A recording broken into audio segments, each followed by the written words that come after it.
very important to avoid too much noise in the background. Please mute always your microphone when you are not talking.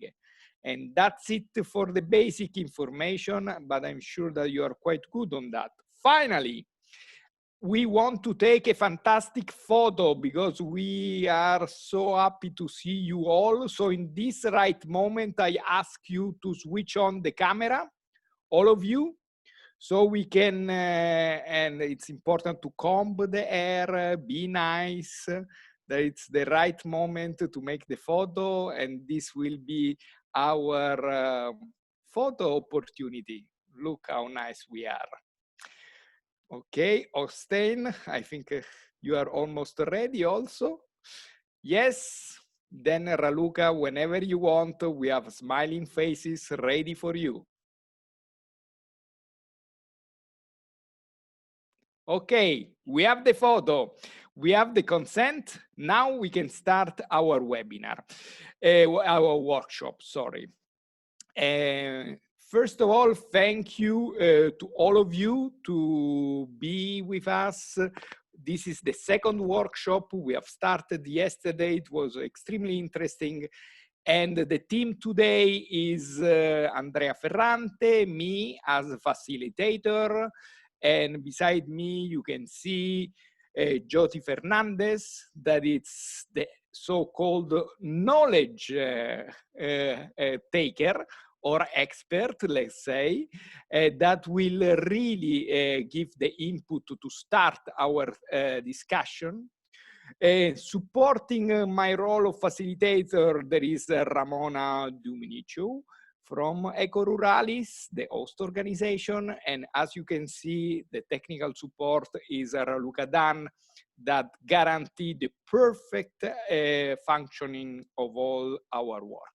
So this is the theme of today, but what we will talk today. And so we can go to the next slide, where we have also reminders of who's in the call. Then I think that I saw more or less all of you, but you can find yourself. So we have from Belgium, Bosnia, Germany, Greece, Luxembourg, Norway, Poland. I think Lucas has a problem and is not with us at the last moment. And United Kingdom. Maria, it was with us yesterday, so I think that we added only. So those are the participants, and then you will introduce yourself, but before we start, a fast look to the agenda. So the agenda, we have a welcome and introduction. The introduction, we really need that you will introduce yourself to Jyoti, because we know a bit of you, because we were all in the first webinar, but Jyoti also to have a better confidence with who she's talking, she needs a very short introduction from your part. So please be short but effective as you were last time. And then we will start the workshop, and we have the very good introduction. Today will be done by you, by Natasha and Oystein. And so I hope that you could have, as it was foreseen, a good collaboration to prepare the intervention. Then we will have the speech of Jyoti for more or less 20 minutes. Then, as I remind you, all of you, I mean, really all of you, has to make a comment or a question on what Jyoti said, or a question to Jyoti, and then Jyoti has 20 minutes to come back to you and answer. Then we will have a wrap up where we will highlight, cluster the main things that we talk about, because those will be the one that we will talk after the break in a sharing session between us. We will come back on the main cluster that we highlighted in the first hour, and then we will have another break, and then on the base of what we have said and heard before, we will try to have some political recommendation. Very, very, very draft indeed. And but I want to remind to you, so this is the agenda. I remember that at the end of the workshop, there is always the possibility to contribute, but I want to remind you also the roles that each of you have in this workshop. And when you will do the introduction, please, at the end of your introduction, remind to all of us your role in this workshop. If you are a rapporteur, if you are a web browser, or and so on. So we will have two people introducing. As I say, this today will be Natasha and Øystein, and they will introduce the workshop for 5 minutes, and I hope that they use the document, the background document that they had, that were sent by us and so on, and they work together. Then we have the note taker. Today the note taker is Kim from Germany and Lucas. Lucas is, I think, is not there, so I think that we have only Kim, and then will be the note taker. And the note taker, and then we have the web browser. I remember the note taker will work also with the rapporteur afterwards, and the web browser is the one, and it's Walters and Jens that has provided some additional information on this topic, and this work is before and after the workshop, because then, as outcome of this workshop, there will be also a list of web links that will be sent to all the participants of the webinar in September. So this is an output also of the work of today. And finally, the last role is the rapporteur. The rapporteur are the one that will introduce in the webinar in September the outcome of this workshop. Okay, so we have clear, I hope, the role of each of us. And so I think that we can easily start, if I have nothing else to remind to ourselves. And I would like to introduce Jyoti Fernandes. Jyoti has a very long experience, but she's extremely young, but she has a fantastic experience that is not only limited to UK, and she has always worked not only theoretically, but I can say extremely practically on what are alternative markets, how to develop markets for smallholders, and how those have played a fantastic possibility to shape a new farming system, to shape a farming system where producers and consumers are again in contact. And I would like at this moment to remind you that this workshop is in the framework of the Bond project. And it's extremely important that we remind that, because the Bond project is a project that is funded by the European Union through the Horizon 2020 funds. And so thanks to this support, we have the opportunity to share our knowledge and share our experience. So having said that, I will happily give the voice to Jyoti, and I will, no, sorry, I get mistaken. Before Jyoti, we said that you should introduce yourself. So I see number 1 in front of me is Venia. Can you introduce yourself? 1 minute. And unmute yourself. Hello? Yes, Venia, go ahead. Okay. Hello, my name is Svenja. I'm from Luxembourg. Yes. Yeah, what do you want to know?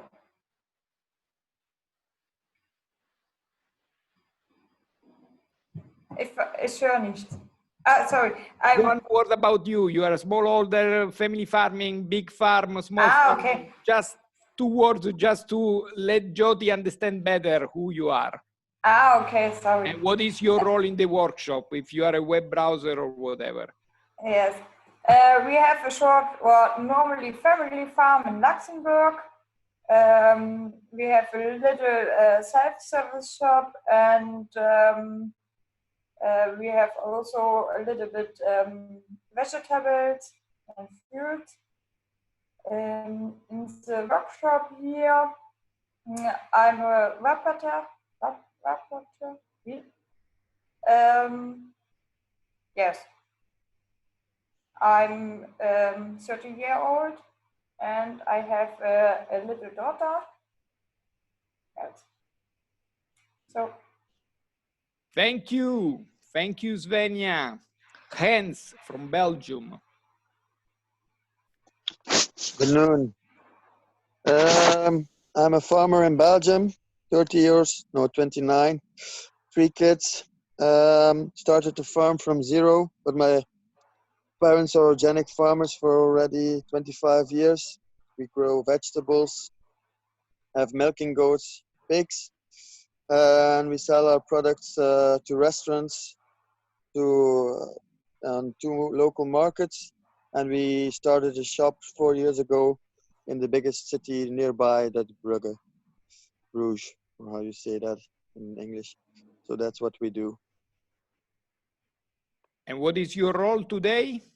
I'm a web browser, but I don't know if I'm a good one, but I am a web browser. You will for sure be a wonderful one. And Catherine, you don't want to talk? I'm the project manager. Yeah, sure. You don't want to talk. Yeah, it's not you. Yeah, I'm sorry. I got confused. Kim, it's your turn.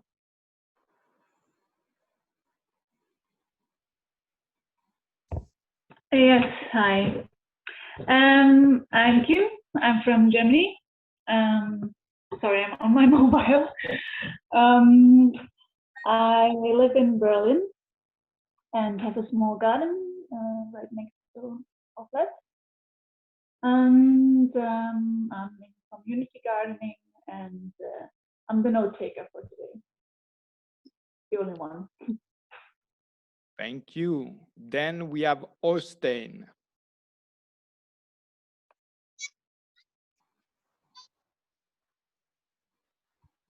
Hello, I am Oystein.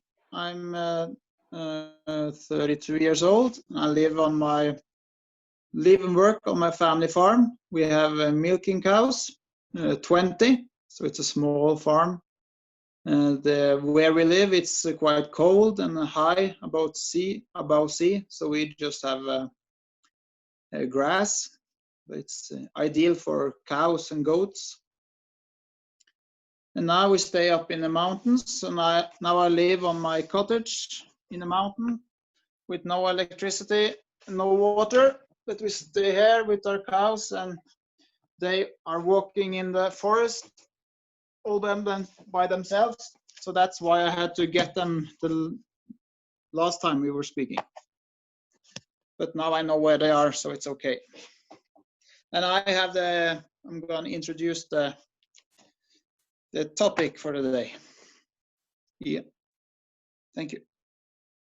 Thank you. And then we will ask to the other one that will introduce the topic of the day from very hot Greeks.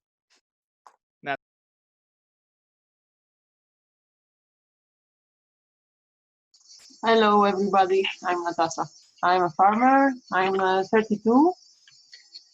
And I cultivate chickpeas, lentils, almonds, and seasonal vegetables. I also have chickens, ducks, and all of this in my farm, but it's okay. It's not my first job. So here there is very and really hot today. And I think my mind is like, but it's okay. I'm an introducer with Austin, and I will introduce the topic. So thank you very much. Last but not least, Ninoslav.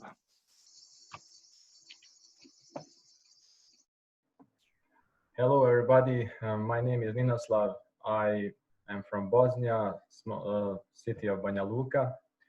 I was mainly working in construction as a surveyor abroad, lots of cities and different states, and then I changed my eating habits and I started to do some farming, and I like animals. I have now one big greenhouse, and I want to make a small, not so small, but a natural oasis in my village, so I can have lots of trees, plants, and animals. And yeah, that's something that I'm striving for. And today I'm a reporter. Fantastic. Thank you very much, Jyoti. I think that you had a very good overview of the participants of today. And now it's really your turn. Yeah, well, fantastic. Hopefully we can have all of your ideas, as well as me saying different things about what we do. Yeah, I'm a farmer myself. I started in 2012 on my own farm. Before that, I worked on other people's farms. So I've been farming now for 20 years and seen a lot of different ways that people sell their products. But I also work now as a policy advocate in the UK. And I work on trying to develop policies that will help farmers to be able to market their products more effectively and to get the right sort of investment from government into trying to develop markets and make more of a viable livelihood for farmers. So when I'm trying to describe these different things, I think it would be great if we could all also think about what can be done by the European Union through the CAP policies or through the rural development policies that are there to try and make these types of markets that make our farms more viable something that they invest in to make more of a livelihood that's something that we can actually earn a living from on our farms as young farmers. So I'll just tell my story a little bit.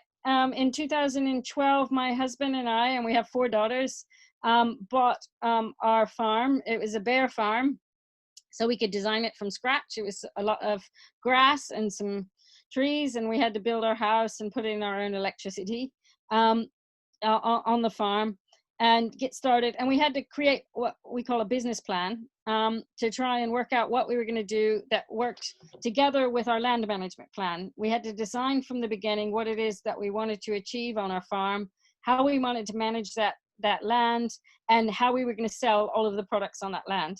And we had to do this business plan for 2 reasons, and this may sound familiar to many of you. We had to do the business plan because we needed to borrow money from the bank in order to be able to create the farm and the farm infrastructure, and also to pay for our land. And we had to do an application to the government in order to be able to build our house. So this may not be applicable to lots of other countries, but in the UK here, you have to have permission if you want to build a house on a farm, and you must prove that you're going to have an economically viable business in order to get that permission to have a house.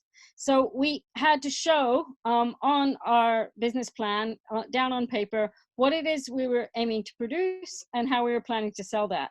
And so I thought it's good if we try and think a little bit about how we can create those business plan for our farms. It sounds like many of you already market your products very effectively, but if you're a young farmer starting in farming, it's important not only to start with a business plan for what you do, looking at the products that you want to be producing and how you produce them and how you sell them, but also to revise your business plan as you go, so that you can look at what you're doing and decide, is this working or is it not working? And you can change it and you can develop new opportunities. If something is not working for you, we can think creatively about how to make it work for you by finding new routes to market or new ways to add value to our products. So on my farm, we started with the bare land, and we planted lots of apple trees and plums, and underneath them we put sheep that graze, and then we had an area for growing vegetables, market garden vegetables of many different varieties, and then we had some fields where there were cows that we could milk them and make cheese. And it's a small farm, only 20 acres, So we had to make a very mixed system where all the different parts of the farm worked together, and everything was very small. You know, we also had pigs. I forgot about the pigs that would have the byproduct from our cheese. They would have the whey as part of their diet. And, you know, because there was many small things, we realized we weren't able to sell directly to a supermarket. We weren't able to supply things in large quantities to anybody. So to make it work on our farm, we had to add value to our products, to each of the products, and we needed to supply them directly to the consumer in some ways. And by doing these two things, supplying directly to the consumer for a higher price, and by adding value to each of the products, we were able to make more of a living from each of the parts of our farm. And so this slide here is to show one of the ways we added value to our products was to create a catering business where we cook for weddings, we cook for the local council when they have conferences and provide a buffet during lunchtime. And we make a lot of the products that we put on the buffets. If we have fruit trees, we make jam, or we make apple juice to put on the buffet. We make our own cheese to put on there, and we use all of our meats that come from the farm. So that's a way that we aren't selling everything for a very cheap wholesale price. We're actually adding value to that in order to sell it to our end consumer. And there's many ways that this can be done. I think I'll add just, I won't talk much more about my farm, but it's to help illustrate some of the principles of which I'm talking about marketing our products. Jyoti, thank you very much, because this introduction was extremely important, that you introduce yourself so we can have a much better understanding of who you are. Yeah. Before you go directly in your presentation, we have the... Okay, I thought this was my presentation. Okay, sorry. Don't worry. Yeah. But it was extremely important so we can understand all where we are, yep, and from where we come from. And we have Natasha and Oystein that will introduce the day. Okay, perfect. Please go ahead. You decided who will start, Natasha, Oystein? Awesome. We'll start. Okay. Yeah, I'll then start. It's your turn. Okay, thank you. The topic is developing new markets. I need to talk from my context, which is the Norwegian market. It's quite special. For me, as a milking producer, we had one big corporation, just one in the whole market of Norway. It was a monopoly, but 15 years ago, we saw that our product was boring. It was maybe too expensive. So, because the Norwegian market is totally, the politics have full control, and that's a very good thing, I think. But the product was boring and maybe too expensive. So we opened up for more dairies to make cheese products because we saw people were buying more and more milk products and meat from outside of the country. It was cheaper, and it was a bigger variety, more products. So now we have 3 big dairies in Norway, but just one corporation, that's the biggest one, owned by all the farmers. So it has always been easy for us to get rid of our products, maybe too easy. So we got lazy, and it's been like this for 40-50 years. So a lot of the knowledge about making products, making cheese, making butter, it's lost in many places. But now the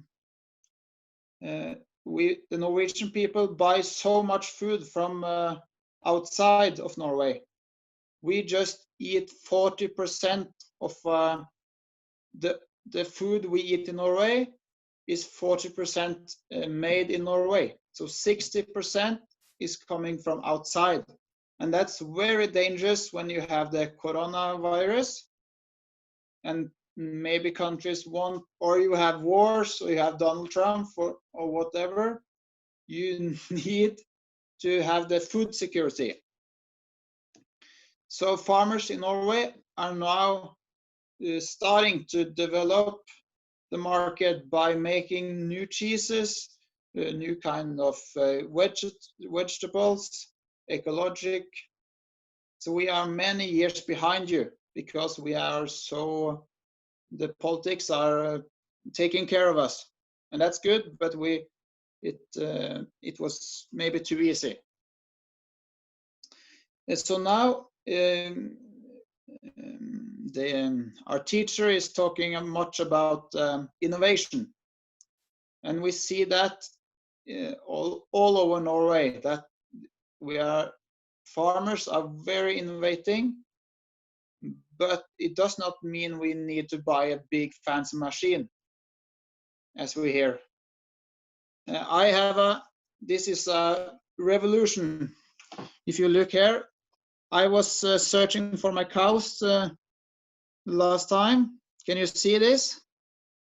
This is my cows. And I made this with my phone, this barrier. So I decide where my cows should go. This is very big, it's up in the mountains. If the cows get too close to this line, they will get a signal, would make a sound, beep. And when they get all the way to the line, if they don't turn, they got a small electricity shock. You see it?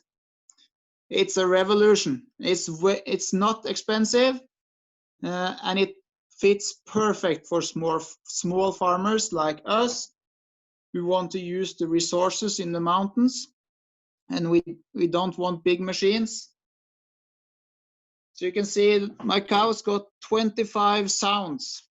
They was too close, and just one electric shock. It works very good, very innovating, and the customers want this because this is safe food made from resources in our country. What the focus in Norwegian agriculture has been price, cheap, all the way. But now it's changing to more quality. We need to know where it's from, medicines, antibiotica. So it's a new market. People can pay more if they know what it is and they know the quality is good. Yeah, and the market is locked for many farmers because they have built so big farms. They cannot go for the quality. They have to go for quantity.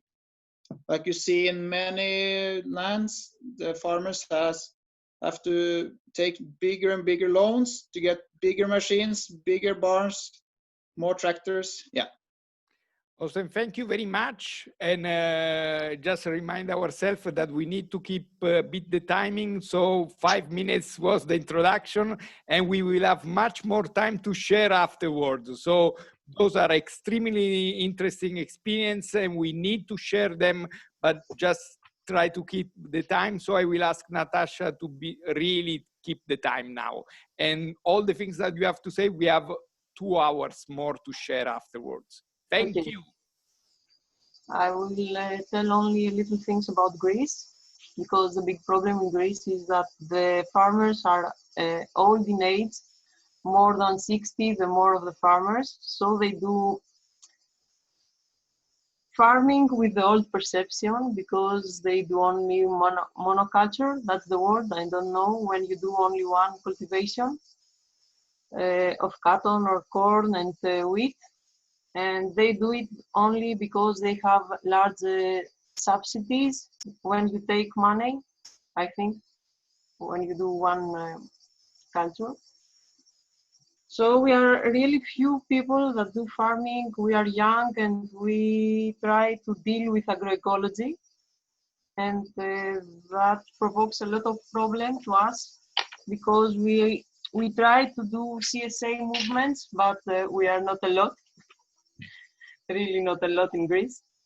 So with my farm, I have 3 CSAs groups, one in Athens, but it's far away from a town, one in Thessaloniki and one in my town that was more flexible.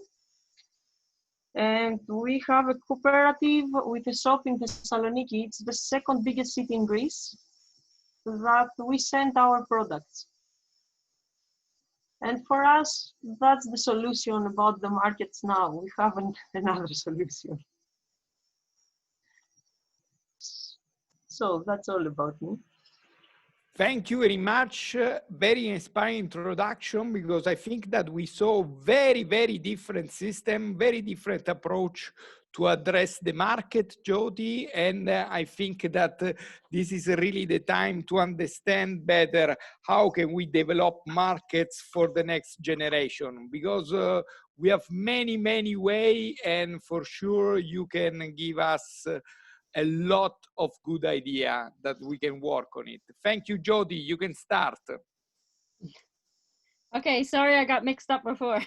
I started so much. Yeah, so, but you heard a little bit about how we had our farm, and I started to talk about the business plans. Yeah, I think the goal of many young farmers these days is that you want to farm as a choice, because it's something that is a really good livelihood, you know, for doing something that's better for the world, that it's good for the community. It can be a solution to the climate crisis and provide the valuable food that people need. You can look after the soil and biodiversity in many ways, and it's providing healthy, affordable food. So I think the goal when many people go into farming these days is not simply just because it's something that they are forced to do because it's the only occupation, but it's because you want to do something more with that. But in order to make it a livelihood where you can actually earn a living from it, or, you know, eventually have money to live off in your old age, you have to think about ways that you can have a viable livelihood from these farms. So as I said, I already spoke about the business plans. Where I didn't speak about is the fact that if you're making a business plan, you know, you need it for your farm and to make a product from that, to get out the money for loans and infrastructure. But another important reason is that you can often apply for grants that are available. And there, the EU has a program called LEADER, and it also has programs called Rural Development Funding. And if your area happens to have these grant schemes in place, then having a business plan that illustrates how you can be giving back to your local community is a way that, and creating a livelihood and creating jobs in the rural economy, it's a way to access this funding. And so, you know, all of these things, it sounds very boring to have a business plan and how you get started, but actually if we're innovative about how we develop our business plans, it enables us to access the funds that we need to invest in our farms. And also when I speak about the EU grants, I'll talk about later about public policies to support this kind of work. And that is the sort of thing that we can lobby to have more of, is more investment in innovative supply chains and alternative ways to market our products. Because we'll see that governments often think very much in terms of supplying supermarkets, very much in terms of exporting food all over the world, but they don't always think about how important it is to invest in our local supply chains and direct supply chains that, as was mentioned before, are often much more resilient when there's crises that happen. And we can encourage governments to actually, you know, find a way, innovative approaches towards markets and things like that. Maybe the next slide. So when we're planning what we do on our farm, we can think of what sort of structure we have for how we sell. Now, it could be a family farm and is owned by your family, or it can be a private business that's just owned independently by yourself.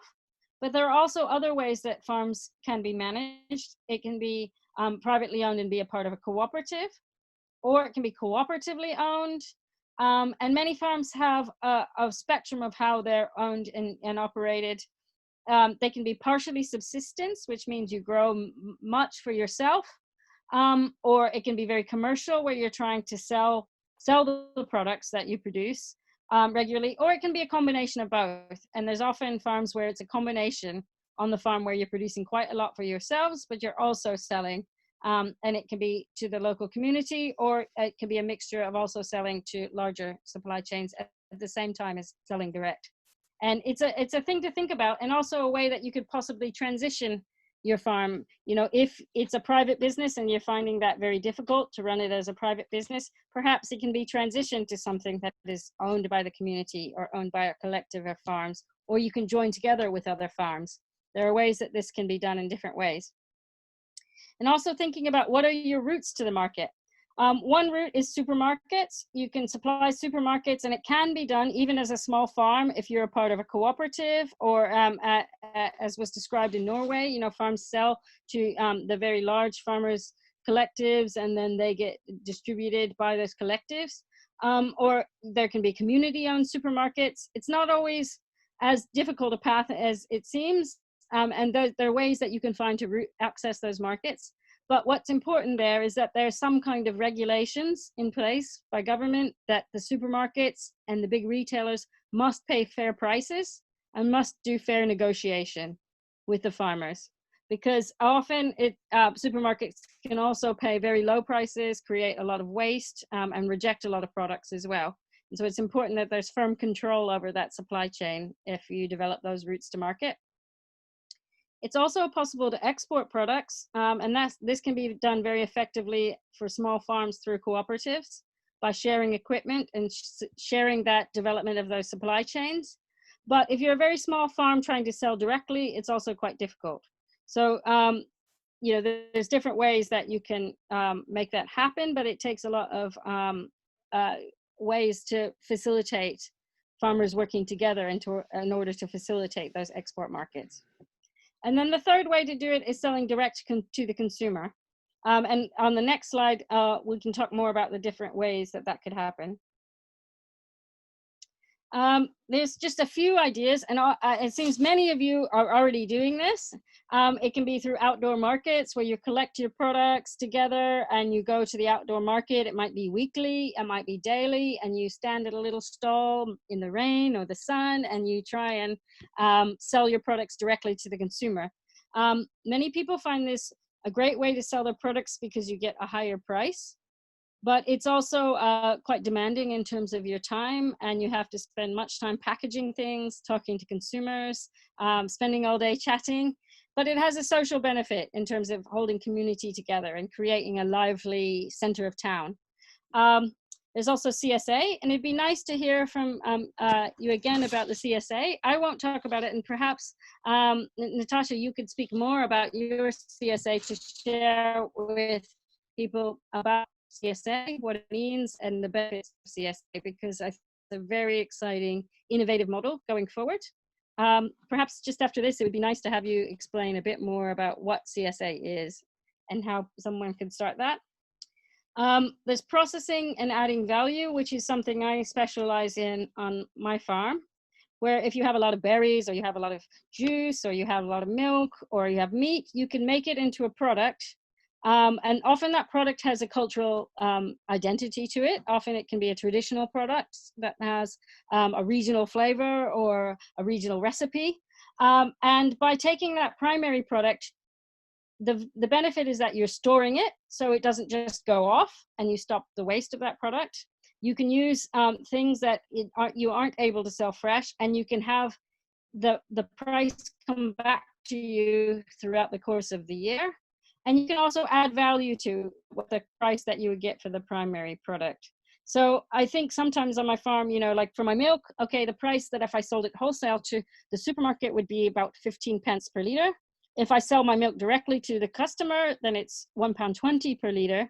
If I make it into cheese, it takes the time to make it to cheese, but I can sell the cheese for £15 a kilo. So you're adding quite a lot of value to that milk by processing it. The same if you cater with it or sell it direct through a catering business. there's also cooperatives, and perhaps one of you could describe if you're part of a cooperative. It's when many farms join together to share equipment. And often that equipment sharing can bring down costs for farmers, or to share somebody who could process that product for you and to sell that product for you. And this is a way that all of the work doesn't need to be done by you as the farmer individually yourself. And it can be a very effective way and is used more widely in Europe than it is in the UK. But here on our farm, we have a cooperative that can share some facilities for making apple juice, and some facilities for making cheese, and a meat cutting room where different members, small farmers in the area, can come and make these products using the room that meets the health and safety standards and is signed off by the health authorities. And then they can market those products. And to create our processing facilities, we got a grant from the EU, from the Leader Plus funding stream, in order to pay for those facilities, which are owned by the collective. And that's been very beneficial for 52 small businesses in our area that can use this processing rooms. There's also things like buying groups, where people can market their products, or food hubs. It can be things like where there's a hub that holds the products of many small producers and distributes them. They can use an online delivery service, or they can use a market stall or a mobile shop, or all different ways to collect the products of many small producers and sell them for all of them. And many other ideas, selling to shops, restaurants, all sorts of things. And it'd be nice to hear people's ideas here. Next slide. There's also another route to market, which is public procurement, which means that government actually buys the products of farmers, farmers of any scale, but it can be local farmers. And it's a way that public money, which is there for supplying schools, hospitals, even the army, is bought from the farmers in a local area, rather than the sourcing being from any kind of cheap product that they can source from anywhere. And here in the UK, we've been trying to encourage the government to create rules for their local authorities, for the hospitals, for our health service, for our schools, so that they don't need to source the cheapest products, and instead they prioritize buying from local producers. Next slide. And we've been putting forward in our government policy this idea of a dynamic food procurement model. This is a way we've been advocating it from it in our farmers union, by saying that if governments made a dynamic purchasing system, buying all these different things, meat, poultry, dairy, bakery products, fruit and veg, everything, from the local producers in the area, it would stimulate huge amounts of economic growth in our regions and our local areas. Next. And so this is the part about policy, where I think we need to encourage government to invest much more in connecting smallholders and smaller farmers to markets in a way that's appropriate to support our very diverse, very ecological mixed farming systems we may have, or our ecologically friendly farming. We want to get away from all the markets that governments invest in being about intensive agriculture and monocultures, and more profit going to the very large corporations and to the largest companies. Because there's many ways that products can be sold, and ways that the way we sell those products can support strong local economies and can support smallholder farmers.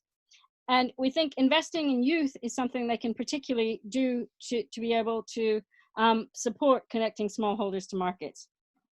And there are some very specific policies that we've been advocating that they do. On the UK level, for example, right now we are determining our own policies. We're no longer a part of the Common Agricultural Policy. And what we've been asking government to do is to work on supply chains. Now, I'm not saying they listen. I'm just saying we ask. So that instead of keeping investing in these big export markets, they instead develop local supply chains. And we say the way that they could do this by investing first of all in the youth and new entrants to farming, investing and looking at ways that youth can access land, thinking about ways that you can give investment capital to young farmers so that they can think creatively about developing new innovative markets for their local economies. And we were talking about startup capital, startup grants, young loans to young farmers, also grants and investment in innovation. So if you think about things like that app that he showed us in Norway, or the different kinds of computer programs you might need in order to do online distribution, or any little bits of technology, or not even technological investment, but just small scale machinery, or cooling systems for our cold storage of our vegetables, different ways to make cheese, all these things, all these innovations. We want to see investment in those sorts of innovations rather than very big solutions, big technological things that don't actually invest back into our local economies. We're thinking about the ways that government can have a startup scheme for community-supported agriculture, where they actually give money to local communities to start their own CSAs, and encouraging government to open up funding streams for that sort of thing. Also to give more money to programs like LEADER and these rural development fundings that specifically is for local food networks and adding value to local food products, and thinking about how that stimulates rural economies. We want to see investment in infrastructure. It might be more outdoor markets. It might be better facilities for storage for local farmers. It might be local abattoirs for killing animals so they don't have to travel very far to be killed, or butcheries that are shared, and more investment in cooperatives. And finally, more investment in rules and regulations that are more suitable for small scale farmers. Because often one thing that makes it very difficult to do these things is that the food regulations, the food safety regulations for adding value for our products are very difficult for people who are just starting, or people who don't have a lot of money to invest in very fancy, very clean places. And it's not suitable for the traditional types of products we might want to make. And so we want governments to think very carefully in their policies how to make the types of markets that we can sell direct to consumers, and the value-added products we make legal and safe, and invest in innovative ways to do this that make it accessible for young farmers. I'd love to hear everybody's ideas more, and I probably learned a lot from listening to all of you. So I'm going to stop now. Thank you very much, Jyoti. Thank you very much. I think it was clear and sharp, as you usually are. So I think you gave us also a lot of ideas, not only in different ways to access to the market, how to control this access, how to be the main actor of the food supply chain as farmer, but indeed also in terms of policies. So many is the example of good policy to support this way to access to market. But now it's your turn. We will have more or less 1 minute each to comment what Jyoti just finished to say, or to make some specific question to Jyoti. And as before, I will, if no one wants to start, as I don't see any hand that are already raised, I will. Also, Andrea, I wanted to hear shortly from Natasha a little bit about CSA, to share that model as well. Just maybe give her extra 2 minutes. Okay, yeah. So Natasha, you are recommended. So it's a clear recommendation in that sense. So Natasha is that her English is not so good, so she has to think before she talks. Okay, Natasha, we will give you some minutes to think about it, and we will start with Venya.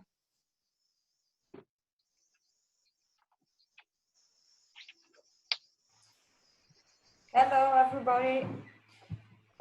Jyoti, can you explain CSA again?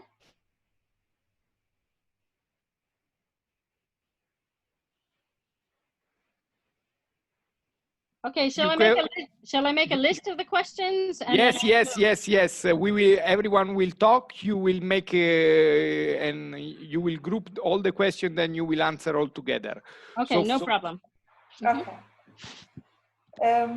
I think it's very important what you tell, and yes, it's very interesting, and I think that's the right way for, or the way to offer the market and to produce for the customers and not for the organizations or and sometimes it's very easy. We have a little self-service shop and a little pick your own garden, and a lot of families like this one.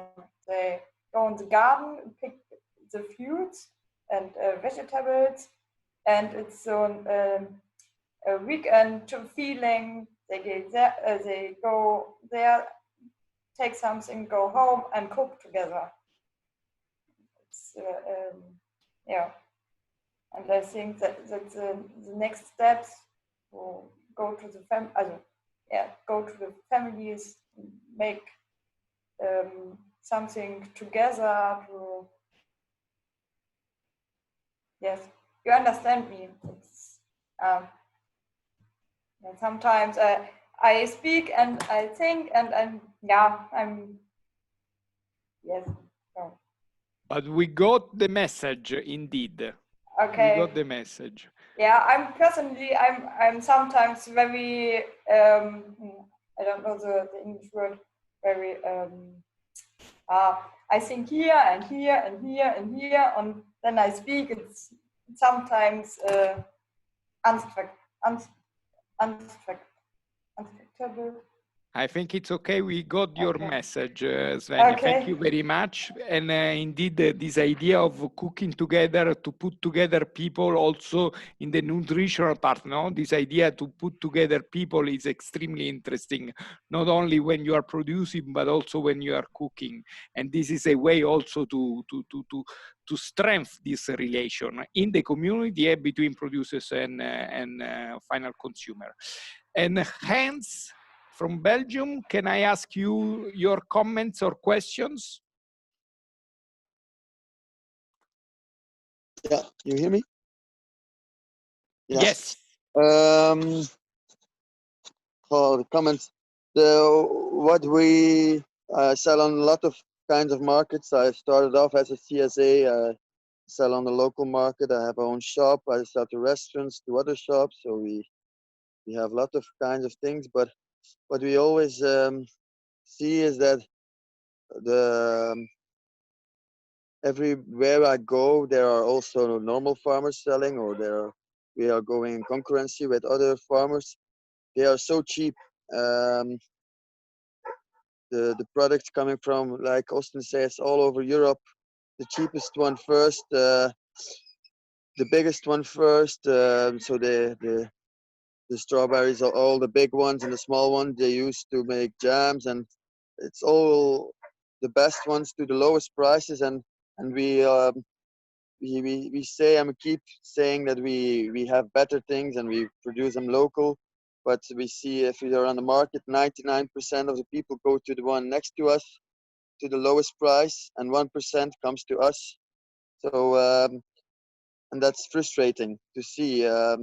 That we do our best. We have the best product. We know we have the best product, but the other things are so cheap. They sell the peach to €4 for 1 box of 5 kilo. I sell them to €6.50 for 1 kilo. Because I cannot do cheaper. I don't know how they do it. Only picking them and bringing them there, and I don't understand it. So, and the only clients we can achieve are the rich people, and that's frustrating for me. We only get the rich people, and I don't want to be a farmer who serves the rich people, which I am. There are people, young people, who want to use their money if they even if they haven't to get to good products, but the most are just people who are wealthy, and that's frustrating. I didn't ask you a question, but it's more like a comment, or how? Yeah. Thank you very much. I think that you share a preoccupation that a lot of us has about this issue of price and who is buying our products. This is extremely important, what you said. And so thank you very much for the comments. And this is the way we can have a question or a comment, so it's perfect, or both for sure. And now it's Natasha. Natasha. Where is the raised hand? I can't find it, so I do this. It's okay. But I see you. So CSA for us, it works in our town every week with boxes, and we have three different boxes: small, medium, and large, for a family of 2 people or 4 people or more. And in the big cities of Athens and Thessaloniki, we go every 15 days, 2 times per month. And we found the people in big squares in these towns, and they come there to take their boxes. The thing that we work differently is that we have an application that they can put in the box everything they eat and not everything they don't eat, so they don't have things that they don't eat to exchange with other people. But we have no problem with this because everything is going to people, and we don't have more products that stay at our farm. And if it stay, it will became a sauce tomato or something like this, so it's not a problem for us. For me, a question is, how many people do you need to create a cooperative in your country? Because in my country, we need 100 people, and it's a lot. So we can't do cooperatives local. We have a cooperative of farmers, but it's not local. It's a cooperative of farmers from all Greece.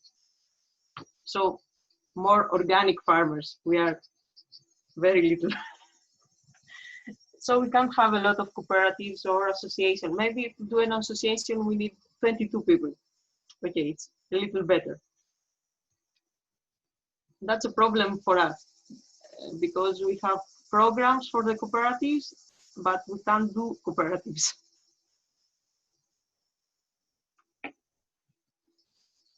And with the local markets, we have problems in Greece because the 20% is farmers and the 80% is merchants and not farmers that take tomatoes from everywhere in the world that come here to sell it. So it's not very good. So thank you very much. And this is another important issue, how the legislation is impacting us, because those 2 examples on legislation on cooperative, on legislation on markets regulation are extremely impacting. And I think it's very interesting, the example that you gave us. And Ninoslav, it's your turn. Okay. I would say that Jensen's comment is very good, and I kind of see the same as he does on making things for rich people, but I will say on some of my examples. So in my country, the problem is the monocultures, that everybody is producing what is the easiest. And what I see as the problem is kind of a little bit of laziness also, that people just come with the tractor, they plow the land, they seed, they take the products, everything. They don't even come out of, they don't put their foot on the land. Then they just make the product and everything with the machines, and they didn't even feel it. They didn't even see it. So kind of they didn't feel it. that's the one thing. So I kind of see a little bit of laziness as a factor in production, because people do this in 2 hours, 2 or 3 acres or more. I don't know how much they can do with the tractor, and they come and spray everything later, and that's it. So I'm hoping that we are here talking about kind of organic natural farming, something like that. And so what I'm doing is making products that I eat, making them naturally and selling them. And I see that maybe the best example is to go directly to the buyer. It takes some time, but I think when you get the network, and then you can sell for a good price, you meet the people. And I also believe in leading by example. So I also think that health is a very big factor here. So this is why I do it in the biggest way, because when I eat my own food, when I grow it, I feel much better, and I can then say, okay, somebody who sees me, if I look good, if I'm healthy and everything, and I sell something that I would like also people to try. I also think that's good, and also quality of the product is very good. So I think also if you make something very good quality, it can sell very easily. And there's lots of things I would add, but I think that's enough for now. Thanks. Thank you, Ninoslav. I think it's extremely interesting, your point about health. More and more, we need to link a food system to health. We have for sure good quality products that are healthier, and this is healthier for human being and for the environment indeed. And health is entering more and more in the discussion on food systems. So we are going beyond just the agricultural production. Extremely interesting what you said. And and now I think it's Kim.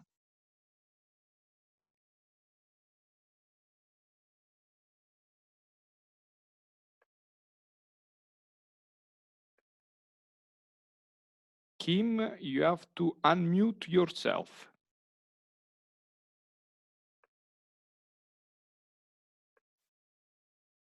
No. Waiting for Kim, that maybe she will join us later. Oysten, can you, now it's your turn to comment, Jyoti. Yeah, I like what you say about processing the food or the, what you say, the råvara. Making just milk or just corn or whatever is all over the world. It's hard to get a good price. But as soon as you start to make something more like cheese or a jam or salad, it's easier to get more for your job, as you say. But it's so we do that, but it's hard because we just had 24 hours every day. So we have to balance it. We cannot develop everything, all the milk. But I have one question about the European Union. Norway is not with it. What do you think about the Brexit concerning agriculture? And is it a good thing? Is it a bad thing? Yeah, a hard question maybe. It's interesting to hear what you say. Thank you. Okay, if I'm right, everyone has gave his contribution. So Jyoti, if you can, I think that you listed well all the questions that we had in the comments. And so please, can you go ahead? Okay. Oh, wait. I don't need the slideshow, so maybe we can just go to me. I don't know. Anyway, so I wrote down yeah, the various questions, but I think just quickly I'll address the Brexit one just because it explains a little bit about what I think is some of the big problem here, which is, yeah, at the moment in the UK, of course, we are leaving the European Union, so we have to negotiate a completely new policy for our agriculture. We have been looking to Norway somewhat, and I remember some of our politicians said, Norway does it. But in many ways, it could be a really bad thing because many of the people in government, they just want to make trade deals with the US and get lots of cheap GM food from the US.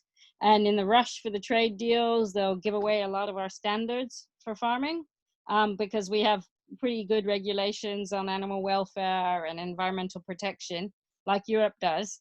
In some ways, they're not good enough, but they're better than America. And we're really concerned that our politicians will just start to import cheap food and not care about the farmers and not protect our farmers. But in another way, it could also be very good because some of the things they are doing with the policy is starting it completely from scratch. And they're having big consultations with the public, making a national food strategy, working with many environmental groups and many farmers groups, including ourselves as Small Farmers Union, to try and develop a completely new policy. And many people are very excited about the idea of taking a big step back and really looking at the big problems with our food system and the legislation concerning our food system. Because many of the things we talk about, when we try and find a way as a producer to create a solution to these problems, when the problems are actually very systemic and very big, you know, if they don't have good legislation, for example, to regulate all the pesticides, or the farmers that have big factory farms, or cheap imports from places where they have very huge, you know, like multinational corporations producing food, we have to take the burden to try and compete with those products. And that's a very hard thing to do. You know, it like the stall next to Jan's where he's saying, you know, they can spray loads of fertilizers and make these giant strawberries. And if you're an organic producer, you're trying to compete against that. You know, we try our very hardest to create ways to direct market and add value to our products, to convince consumers that they must pay more for a healthy product, to do all these different things. But actually, we're taking the burden on ourselves of a broken food system and a broken set of policies that creates this unlevel playing field. And so one of the things we do is have a union that advocates to try and change these things. So we've been engaging very much in the national food strategy, very much in the policies that have to do with a wide range of things to make sure we can start to advocate for regulations on some of this bad farming practice, or advocate for better solutions to food poverty, and those kinds of things. Those are not something that happens very quickly. It takes a long time, but I think it's an important part of a resolution to this, because as he was saying, we only have 24 hours in a day. We can make it work if we add value to our own products, but also we have to farm, and we have to farm well. And if we're taking the whole burden to try and create a livelihood, when actually the system should be providing a way to have a fair livelihood, it's a very difficult thing. So just to put it in context like this. So I'll go back to CSA just to explain it. That was the first question. This is a way that a community can take control somewhat to be able to support farmers, to be able to produce directly for the community. It's a way for farmers and the producer to share in the risks of farming and the rewards of the farming. So there's many different ways it can be developed, a lot of different models for CSA.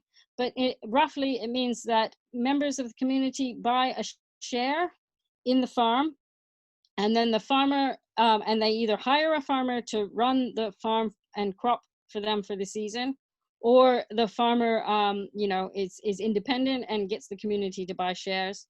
And then they give back an equal share of that product. So it might be a vegetable box, but they buy it for the whole season. Or they might buy meat boxes, but they invest in it before the product is actually ready. so that the farmer is able to have the investment for the season to be able to know how much of something they should be producing. If it's a bad season, then the shareholder might get a little bit less, which means that's what they mean by sharing the risk. But they also share the reward. So if it's a good season with a huge crop and a lot of abundance, then they get extra that season. So that they can work like that. But it's also an opportunity for the members of the CSA to spend time joining into the harvest possibly, or spending time cooking together, having a small festival, or different ways to engage with the farm, and ways for the community to learn about seasonal products, about the difficulties of farming, and the joys of being outside and being a part of a farm. So a lot of people use this as a way to create something in a small way that gets away from the big economic model of farming that we have more control over, to develop those community connections. Now, what I wanted to mention here, it leads on to the next thing, where we were talking about how do we not just sell to the rich people? And it's something we're putting quite a lot of thought into at the moment in the UK, particularly with coronavirus. It highlighted there was very many people in food poverty, many people facing food insecurity, people who go hungry. And this is an unacceptable situation. And the government has been putting money towards food assistance and food aid, or it might be food banks. And this is government money going in to help solve this problem. And we were trying to think of ways that actually we could address this problem in other ways, rather than the money that government uses. Now they do this thing where they pay the supermarkets for all the waste food, and then they make these little bags that they give to people who are in food poverty. And we say that's one that enforces the supermarket model and the waste, and that idea that everybody who needs food should only have the waste products, and that it doesn't create more resilience and solidarity. And so we've been experimenting with different models, like things like solidarity shares, where people will invest and pay a little bit more for their vegetable boxes, for example, or for their meat, and they pay a little bit more if they can afford it, and that helps people who are on a very low income to afford to get that food for a reasonable price, or something they can afford. We've also been asking government to make vouchers for people who are on very low incomes, so that they can buy fresh fruit and vegetables, or free-range meats, or good dairy products directly from farmers using these food vouchers. And we've been thinking of other sorts of things like that, or having government invest in community farms that are in disadvantaged areas, and trying to think about how we can be creative to solve this problem. I think in the bigger picture, we just need government to actually put some investment into good quality food producers, so that we aren't forced completely to sell to the high-end niche market, and to regulate the bad producers. That's the big picture. Also, for overall, there'd be more economic opportunity, so many people don't have just no income to spend on good food. That's the big picture, but in the short term, we can find some small solutions. Okay, now I've got Natasha's question about cooperatives. This again is a legislative thing, as Andrea pointed out, that if the rules in Greece are that you must have a cooperative, it must have 100, it's the sort of thing, if you are smaller scale producers, you maybe need to approach government, whoever makes these rules and these policies, to say, well, if there's cooperative development money, or we want to develop cooperatives, it would be more appropriate for small scale producers to have a smaller size threshold, that it's possible to do this with 20 producers, or to make it so that the rules governing the association are also the same kind of things that are available for cooperatives, or something like that. But to think creatively how the policy could be better, and make a submission to government at the reasons why this is important and why it needs to be changed. That's all a possibility, because I found that sometimes it's not always obvious to the people who make the legislation the impact that it has. And if there could be a bit of lobbying or work done to say how these rules could be better, or how they might work in other countries, then you might have a possibility to change that. I know within the Bond project, Agnes, who are our colleagues in and our colleagues in Hungary, put together a fantastic document that looks at the rules and regulations governing cooperatives in various countries across the Bond project. And that might be a useful tool for you to be able to show which government agency manages the rules for cooperatives, to show how things can be done differently in various countries and inspire and encourage changes in regulation. Also, looking at the rules for farmers markets, again, here's another thing where we can look to examples in different places. Many markets, they allow all different sorts of products, none of which are local, to be there. But then there's also places where they have rules for the local farmers markets where it needs to be directly from maybe 50 miles of where the products are created. And it needs to be the farmers themselves selling their own products rather than things that they bought. And there can be a distinction. And that's something where you could possibly encourage your local market to do these rules. Otherwise, I guess you just have to distinguish yourself by being a better product. Is that all the main questions?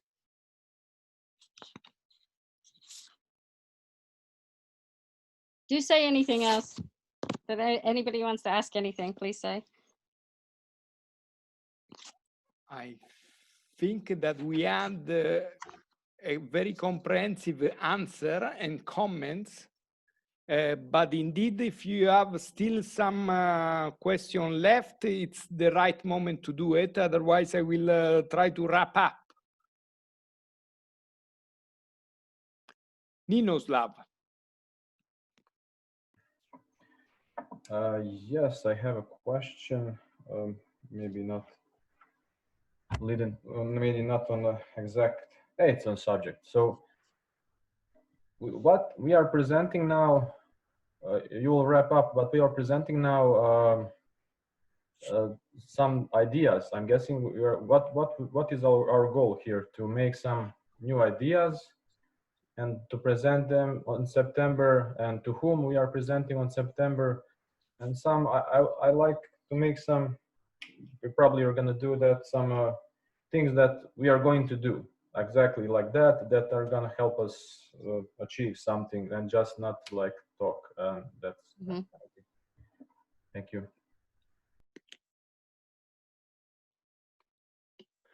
Okay, we come back a bit on the process. As we, those workshops are meant to put together some ideas and some recommendations that then we will discuss all together in the September webinar.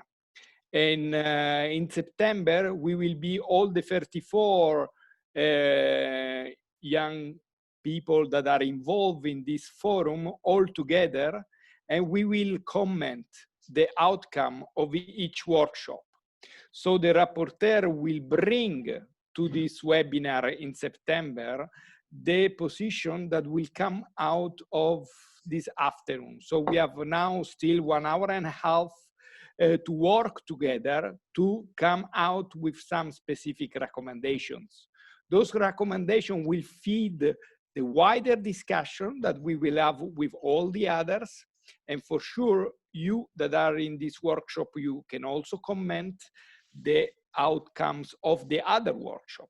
At the end, we will have a document where we will have an overall policy recommendation coming from a youth group, this forum, that we will try to bring to the place where the decision making are taken. And how to bring that is also a way to work at your local, at your national, and at European level, no?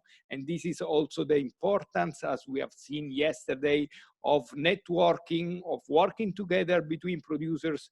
And this is also an opportunity to network at European level and so international level. So we try to be as concrete as possible, Ninoslav, because we really want to have at the end of all this process something that you can use. Also, you can use at local level, because we want to use our mind, our collective knowledge to make something that it's really useful for the work that you are doing at local level. So let's try to organize a bit the discussion. So this wrap up that I will do now, it's trying to cluster the discussion that will follow after the break. So we can try to be a bit as concrete as possible. So, and indeed that it's a first input, and then I will be extremely happy after the break that you can come back with other ideas. But let's say we start from what Jyoti has ended, legislation. What is the impact of legislation? So the first cluster is how the legislation is supporting or even hindering our activities to access to market. Because we have the experience of Greece, but we have many other experiences around Europe where those legislative, the legislation is going exactly against the idea to have a direct access to market and making our life more difficult. Because when we say that we want a fair livelihood, create a fair livelihood, but if the legislation is going the other way around, that will be impossible for us. So create a sound legislative framework. So this is the first cluster. Then we talk, and this is extremely important, about health and quality. How important is health and quality in our understanding? How, when we talk about markets, we need to put the idea of health and quality, that it's, and we have shown that also during the COVID crisis, health is a right. Is the main right of the people, because for the health reason, the government have stopped everything. So health is a right. Food is a right. So we have the right to food and the right to health that comes together. How we link those things. And so this is another very important issue, and the quality of our products is very often the way we link the right to food to the right to health. Then a third cluster that was brought in was the frustration about the price. We cannot sell only for the rich people. No, that was said a couple of times, but I think that it's a common frustration. And at the end, we have to see those things from several points of view. First of all, for sure, we have to look inside us. Sometimes we are not efficient. So sometimes we are, our things are very expensive because we are not working well. We need to admit, sometimes we need to improve ourselves, no? Because also in our processing, we have something to improve, so we can have a better price. But indeed, the problem is that usually the price of food is too low, and there are all the hidden costs that are social costs. And so all the discussion about the true cost accounting, that it's there. How come that it was said, I think, by Hans said, but I don't understand how they can sell that at that price. Because somebody else is paying the fact that the water is polluted, that the soil is not anymore fertile. Somebody else is paying, the community. So those are social costs that are hidden under this price that it's so low, or there are migrants workers that are not paid. So there are many reasons on why it's so low, that price.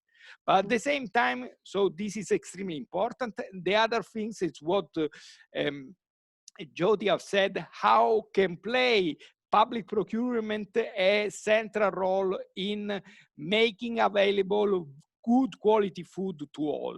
And indeed, they are the example of the school feeding, the school canteens, hospitals, but also the idea of voucher and so on. So this is a giant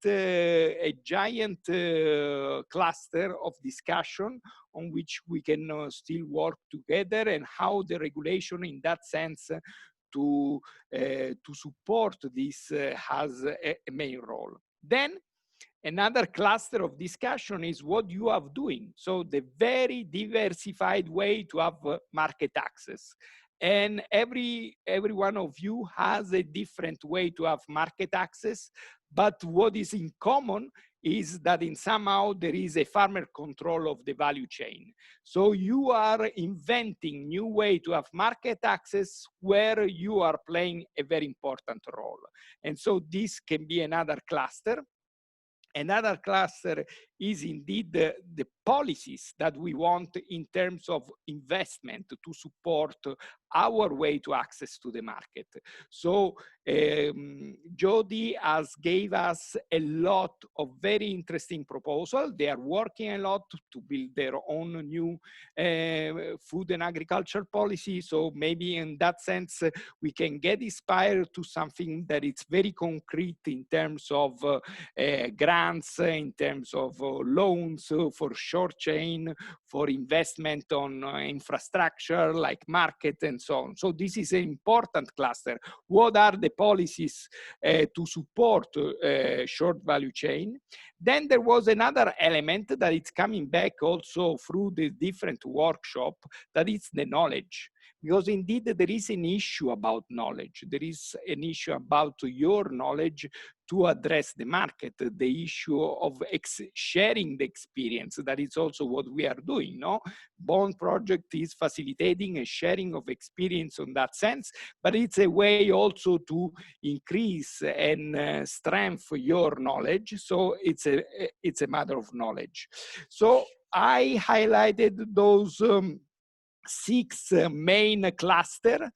And on the base of those 6 main clusters, we will start the second part in approximately 10 minutes. And indeed, I give you those 10 minutes to have coffee, to relax, to do whatever you want, but also start to think to those 6 clusters. If you see that we need to improve, have another cluster, and or start to make your contribution about the single cluster that I explained before. Because afterwards, after the break, each of you will have something to say, something to share. So we will ask all of you to make a comments about those and start to really concretize the discussion, as was said before by Ninoslav, because we want to be concrete at the end of this afternoon.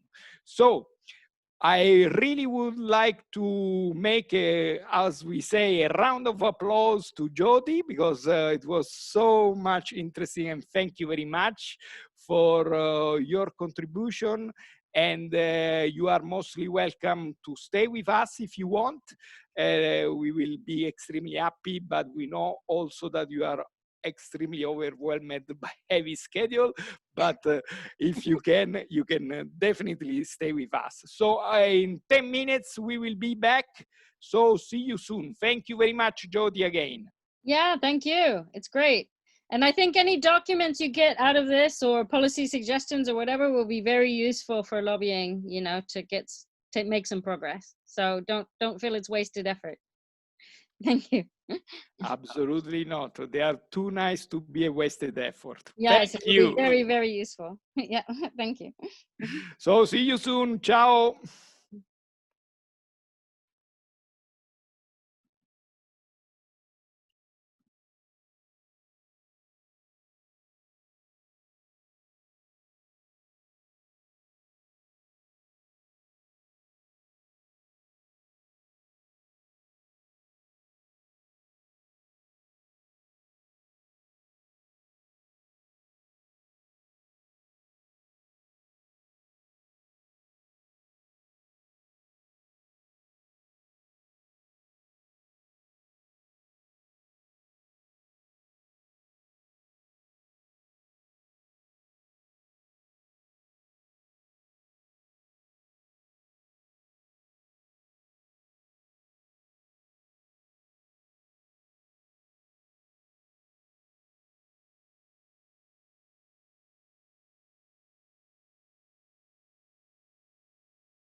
Hello. So we are trying to go back. I know that the heat today, at least in Italy, in Greece, is hitting quite strong. How much degrees is it there? But I think that we are a bit over 32, something like that. Oh. But Heeft je mijn zonnebril like?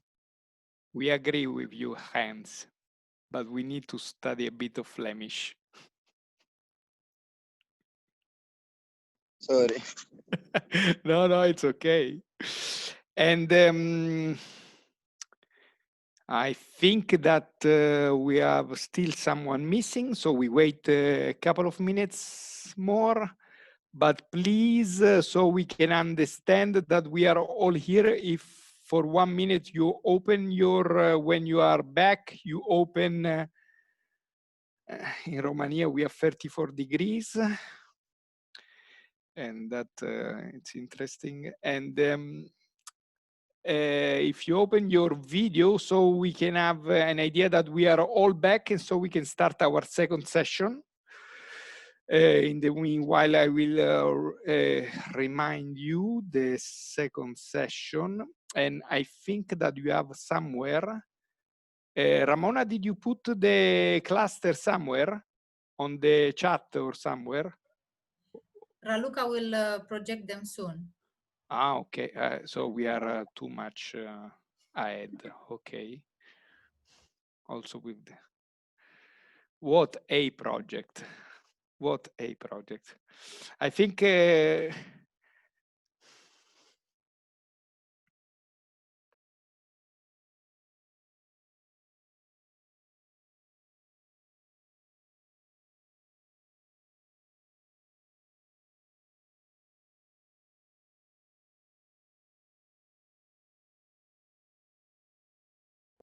don't hear you anymore.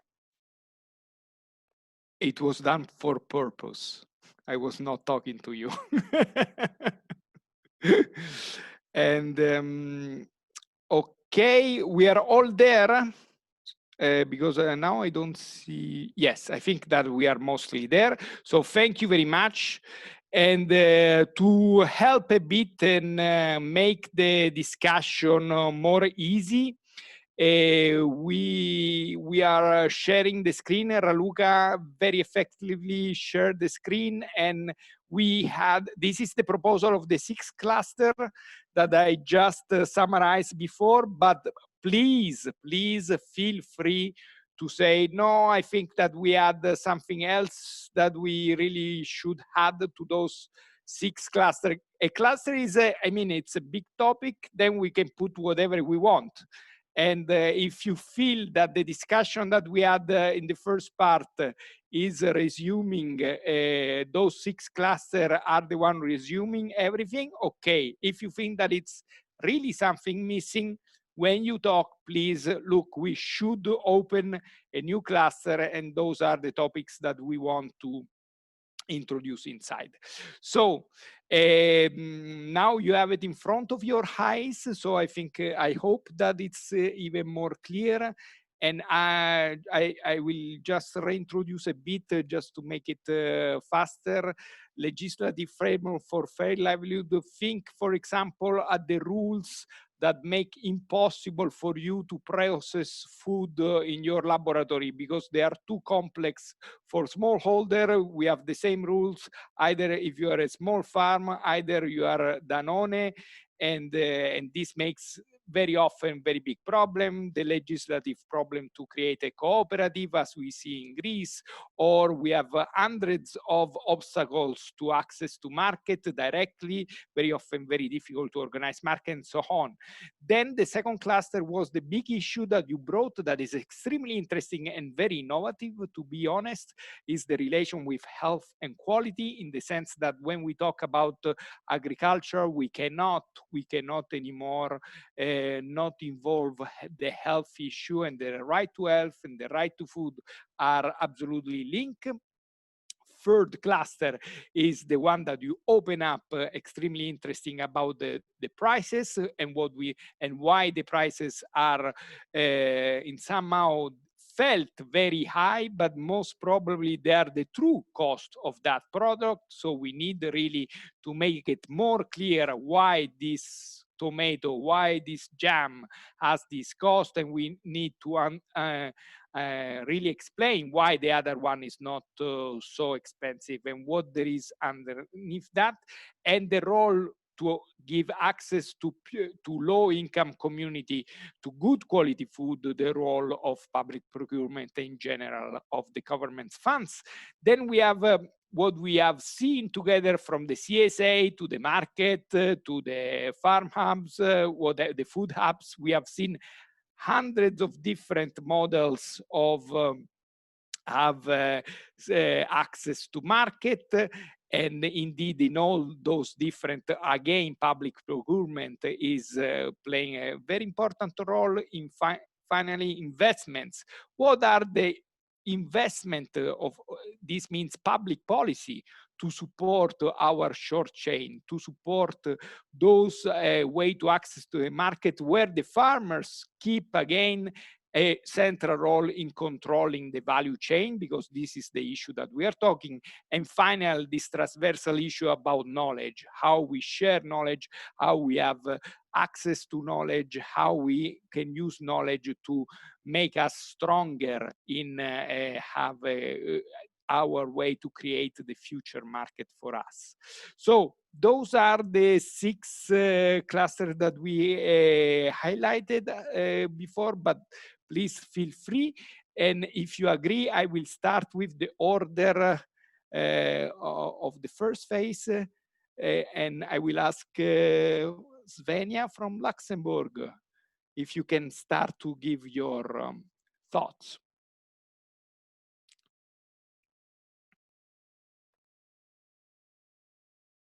Unmute yourself. Yes, I think we have very good points here. I think it's 1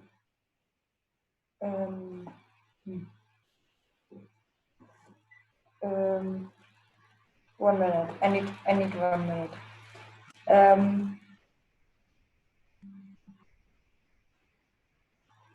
There is no problem. If you want to talk later, we can give, for example, I see beside you hands. You want to start?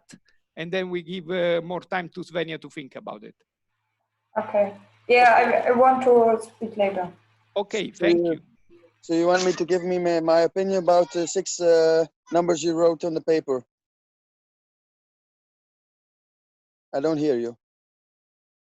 Those 6 in principle are the summary of the discussion that we had in the first part of the webinar. So but I indeed, give my opinion, huh?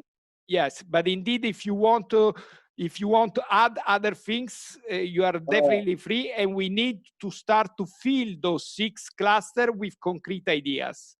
Yeah, the concrete ideas for me is hard, but as we know, as we see now, even from Greece, Norway, Belgium, we're so far away from each other, but we are each other, or my colleague farmers around me are each other concurrents. Like Austin said, there's coming so much cheap milk from other European countries. That's our country. We're a milk country. We are exporting a lot of milk. A lot of tomatoes coming here who are doing concrete. I talked about that already. But there must be done something to export. Even in Europe, there must be, I think there must become regulations about if products we can produce here, we can't import to cheaper prices, or I know it's very hard to inside the European Union do something about it, but it's not logical.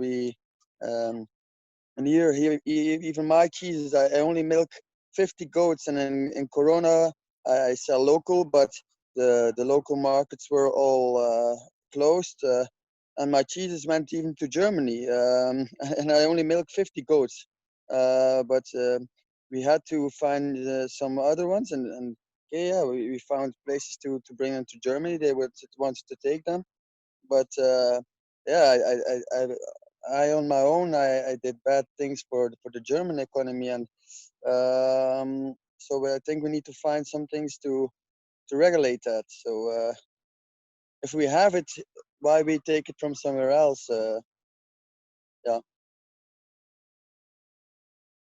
that I don't read in the paper, because I see also what I see is that there's fair and affordable prices for all, but affordable prices for all, I think about affordable prices for the people, but that's not my concern. My concern is not to make affordable prices for the humans. Then the government needs to give more money to them so they can buy cheap, expensive food, because food is expensive. So I don't like to hear hear that, because even here the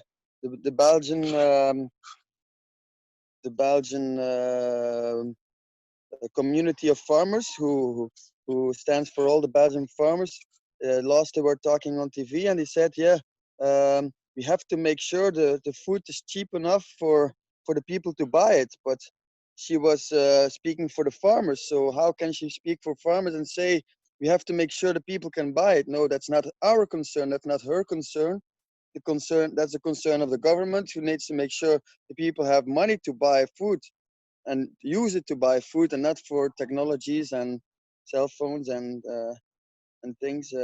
So our concern is just making food and doing it like you told, on a fair way, and make sure everything is paid. The water, the pollution, the people who are paid correct, everything must be paid, and then the price must be correct. But we must not concern about who's going to pay it. The government must make sure, and like you said, to give checks. The woman from England told, give checks to people so they can pay it, or give money to people to buy food, or and for public procurement. There must be it must be organic, or it must be local. Like here in Brugge, our biggest town, every public food must be local or organic now. So that's already now. So, but in practice, it's not always organic and local. On paper, it is. But it starts to change. But yeah, that's what I recommend. Thank you very much. Very strong point. This is very, very relevant, this part of the discussion about prices and what is the real price of food. Extremely interesting. I see Nino's lab. Yes, I have actually. I will talk about my experience, what I can say from myself. To somebody, maybe I would, from all these 6 points, I would connect firstly health and knowledge, and from that I could connect everything. So this is how I see it. Somebody doesn't see health connected to markets, but in my head it's very, very here. So I see in Turkey, let's say, they sell. I was in Turkey. They sell to me. I take maybe 2 kilos of tomatoes for, I don't know, like 25 cents or even less. So I'm not a big scale market. So I don't know how they produce it, but I'm quite sure it's a lot of chemicals and everything what's inside. It's, I don't know how they do it, but I can see strongly that it's not for our body probably. So the way I see it, if we start from health, everybody wants to be healthy. From my experience, your life changes from when you are healthy. You are not. You can do actually everything. You are not kind of bordered with something. So you are free to develop yourself. So I think everybody's main point should be that. And that's where I start. So from there, we can lead by our examples.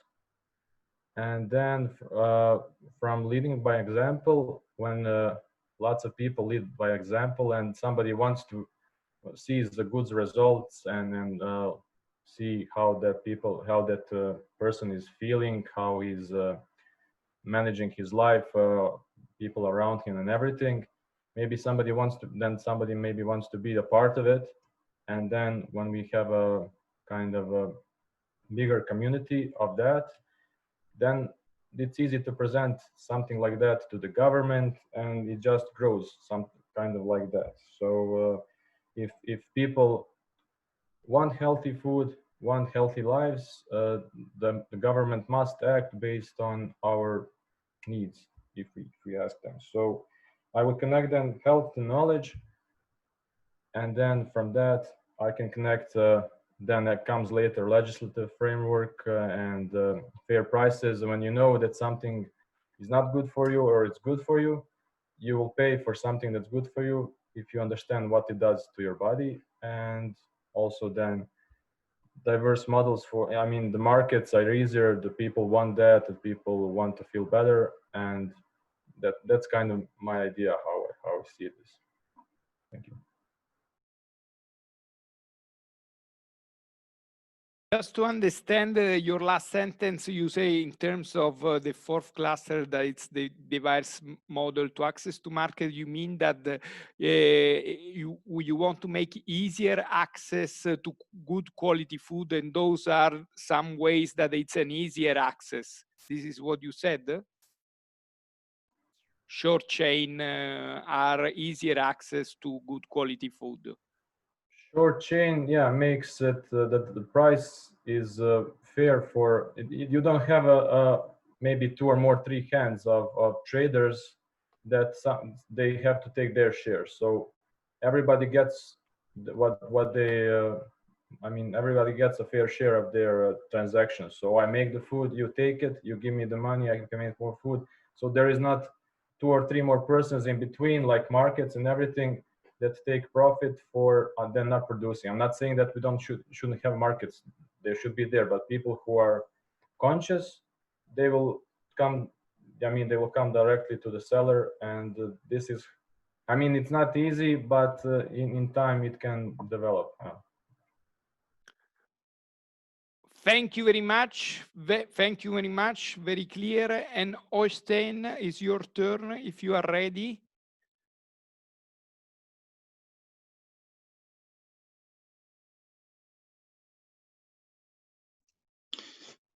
Sorry, I just came in. I had to run out, so I don't know what you were talking about. Sorry, can you take the next person maybe? We can ask Natasha and Svenja.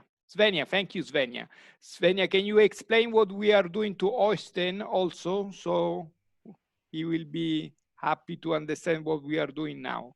Okay, we speak about the 6 points here, the 6 main points.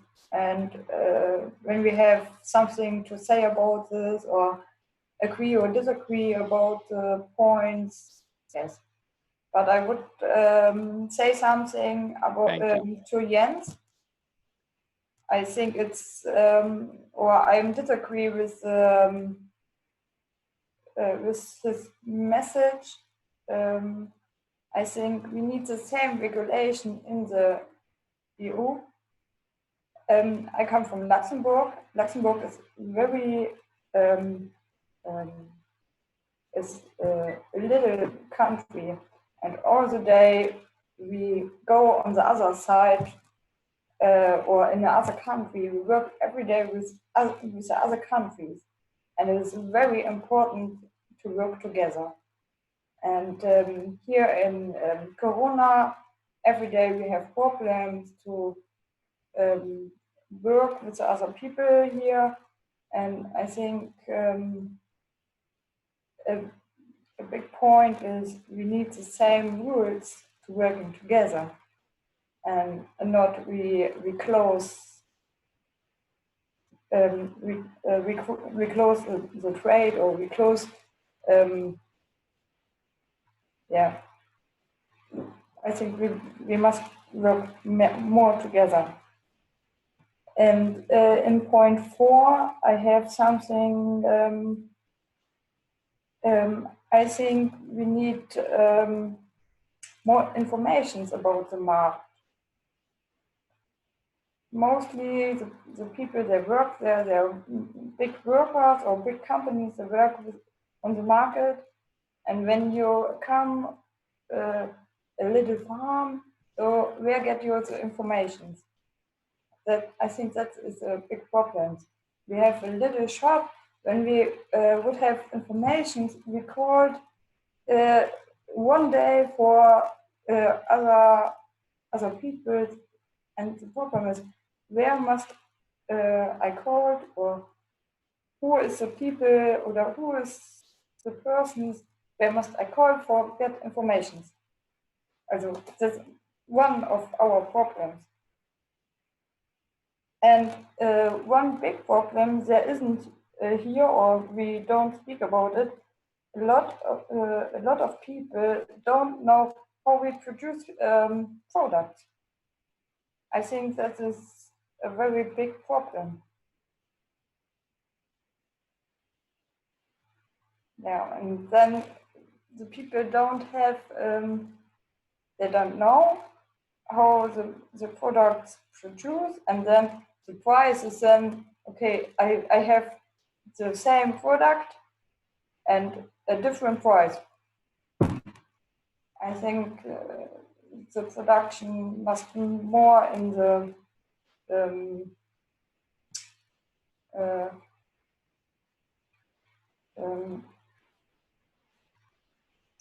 we must look more at the production.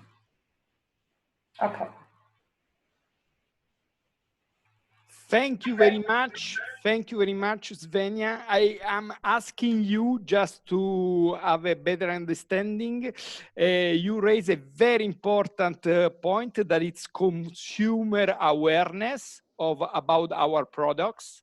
Yeah. And I'm asking you if we can have this topic of consumer awareness in the cluster 4 in terms of direct access to market that has to have more information to the consumers. So we have a short change, more direct access to consumers, but this means that for us, from our side, we need to invest more to make more communication, to inform more the products, but indeed the consumers. But indeed, this can be also, for example, a public policy investment, no? Because it can be a campaign to inform consumers on healthy and quality food that can be supported by a public investment. So it can be also a public policy.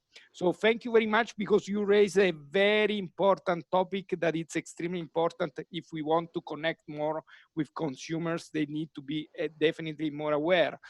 And Natasha, are you there?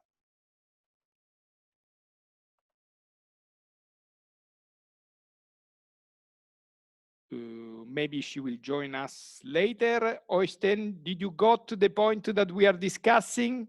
You can intervene, or you want more time? I can comment on all these 6 themes.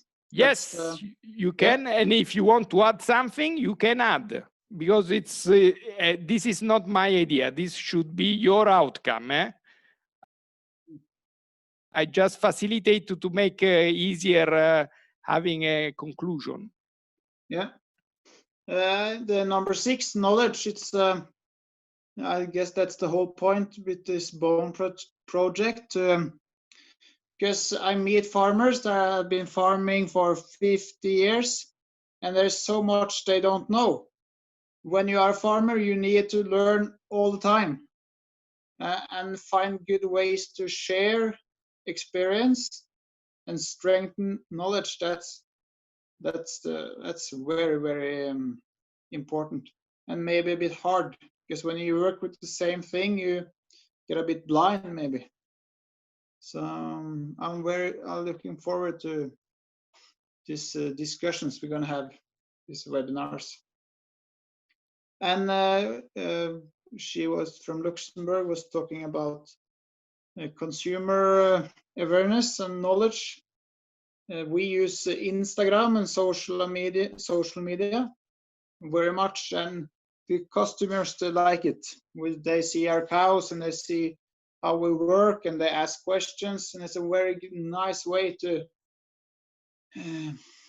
teach the customers what we do, because it's not many farmers left in Norway. So we have to work a lot to show everyone what we're doing. Yeah. Thank you. Can I contribute extra, or was my time passed?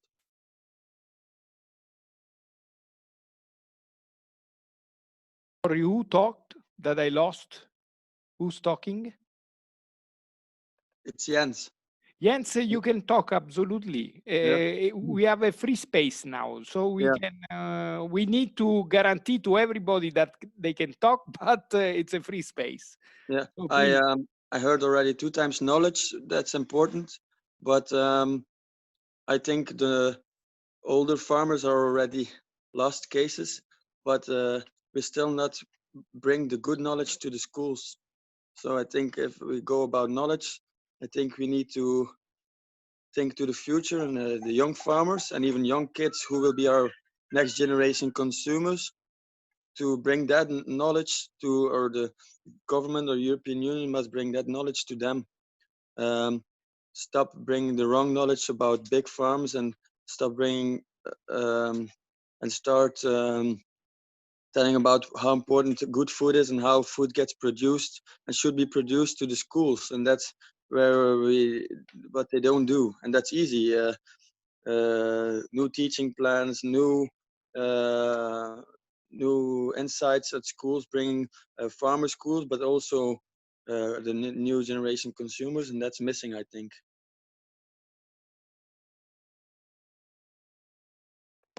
just to have it clear for me, so you are talking about schools improve the school programs in the 2 ways, either for the technical school for the new farmers, let's say, either for the general public to be more aware of what they are eating in general about food, and this it's for, let's say, all kind of students. I got it well. This is what you were proposing? Yes, yes.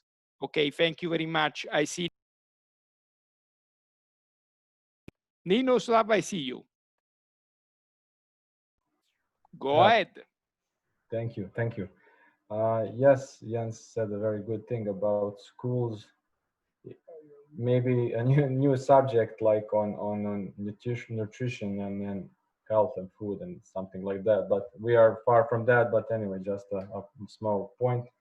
But as you said, also consumer awareness is very important. I don't know, like it should be one point also marketing, or it's connected to consumer awareness. So maybe we should, there should be also maybe somebody who knows marketing to tell us how we should market our products, how we should make consumer awareness, how we should present ourselves. I mean, but of course we can say consumer awareness, but how to bring it to them. So something like that.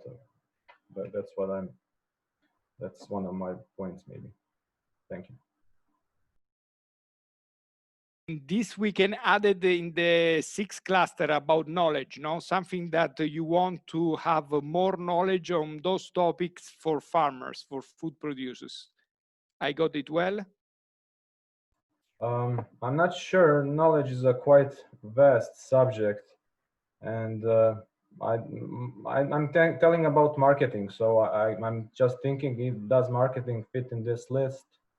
Consumer awareness also maybe comes, I don't know, you'll make a better list out of that. I'm just adding maybe that point.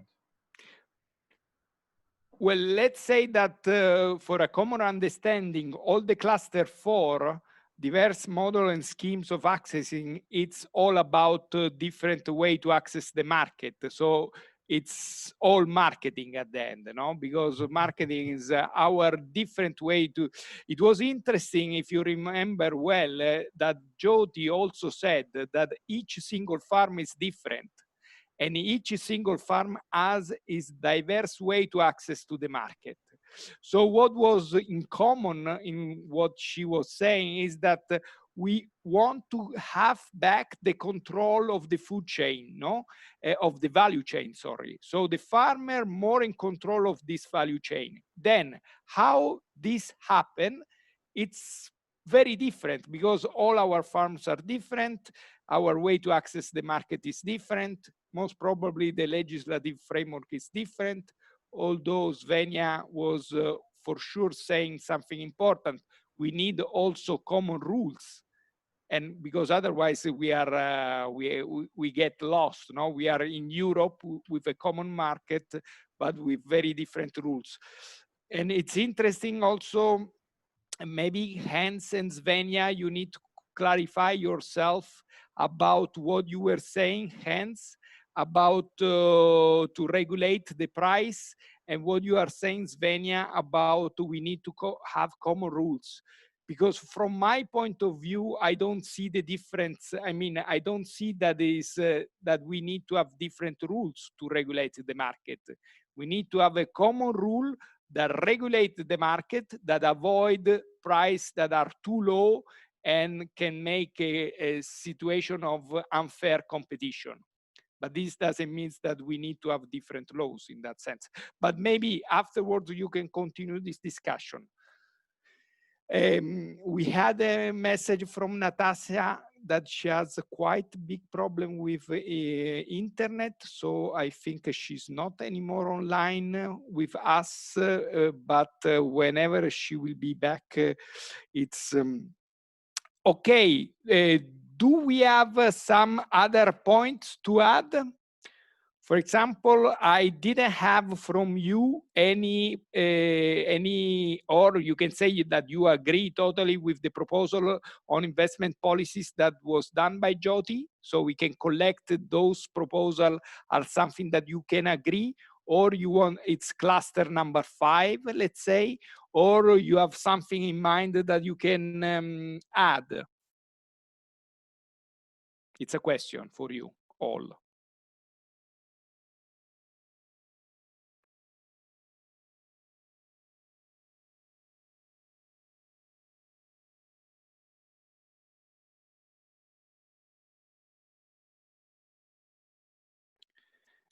This clustering principle is to have better access to the market, to do all the things that we want. Maybe we need also some public support. What are the things that in principle public should support more? And those are demands that can come from us. Jyoti has listed interesting proposal in terms of loans, investment in infrastructure. Indeed, if you have a strategy on local market, if you have a very well organized infrastructure of local market, it's much better that they give you just a piece of land without water, without anything. I mean, it's clear that those things change a bit, no?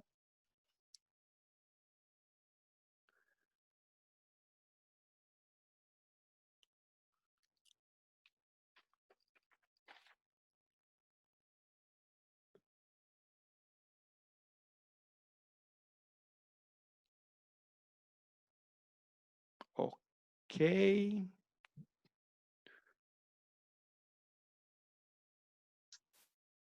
Ninoslav. Yeah, maybe I I can just add what I'm hoping to achieve some from this gathering. I'm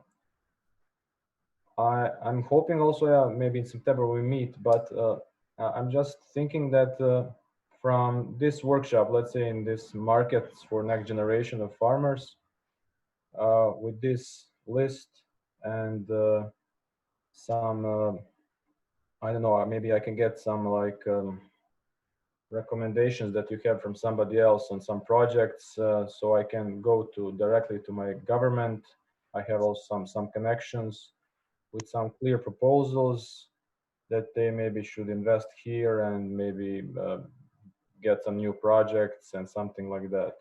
I'm hoping to do that. So yeah, these documents, I think they're very important. Raluca, can I ask you to go back to the presentation of Jyoti and to the page on public investments, just to remind ourselves what was the proposal that was on the table, and we can have a fast look on it. It's, yeah, for example. No.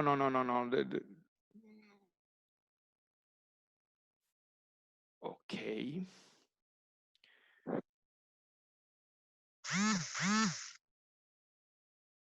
So those are some, there should be a next one, I think, I don't remember.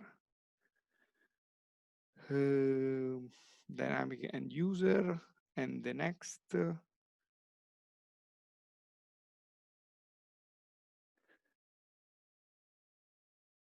Okay, this is the last one. So you can go to the one before, sorry. The one just before, sorry. Eccolo. So if you get the last paragraph, no, investment in regional supply chain infrastructure to increase the volume of food going through shorter supply chain. And so this is a kind of some public sector policies, and those are things that we can ask. For example, public procurement was another policy that we can ask, no? Because for sure, if we have school feeding that in many countries are happening, so we have program of school feeding, how you plan the school feeding is extremely important, because this is the way that you can support local or long chain food. And so those are the things that we can ask to make our how can I say, our needs more clear, because we need also absolutely to list, and this is extremely important, list something very concrete for us, that it's the public policy, because we need to create a legislative framework, we need to change the consumers' awareness, we need to share knowledge about the different way to access to market, but we also need that the governments and the institution in general support all that. And this is why we need the specific public policies. So this is a bit something that we need to develop more. So I think that it's the time that we get the second break, so we can think a bit more on those things that we said.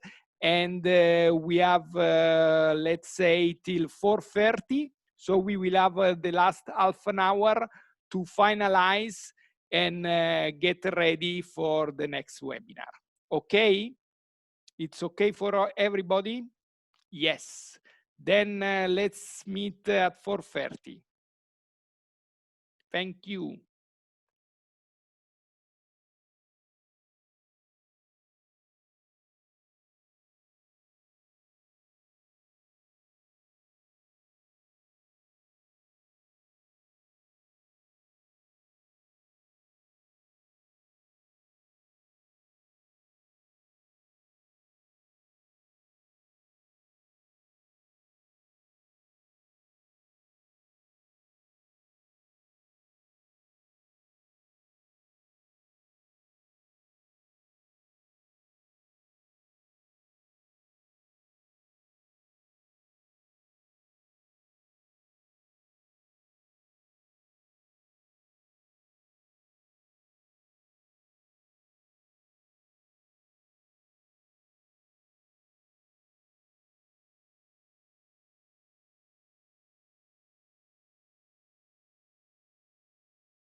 Okay, we are starting our last session, trying to keep the time.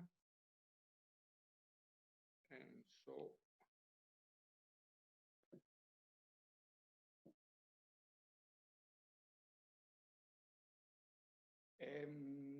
when I see all of you,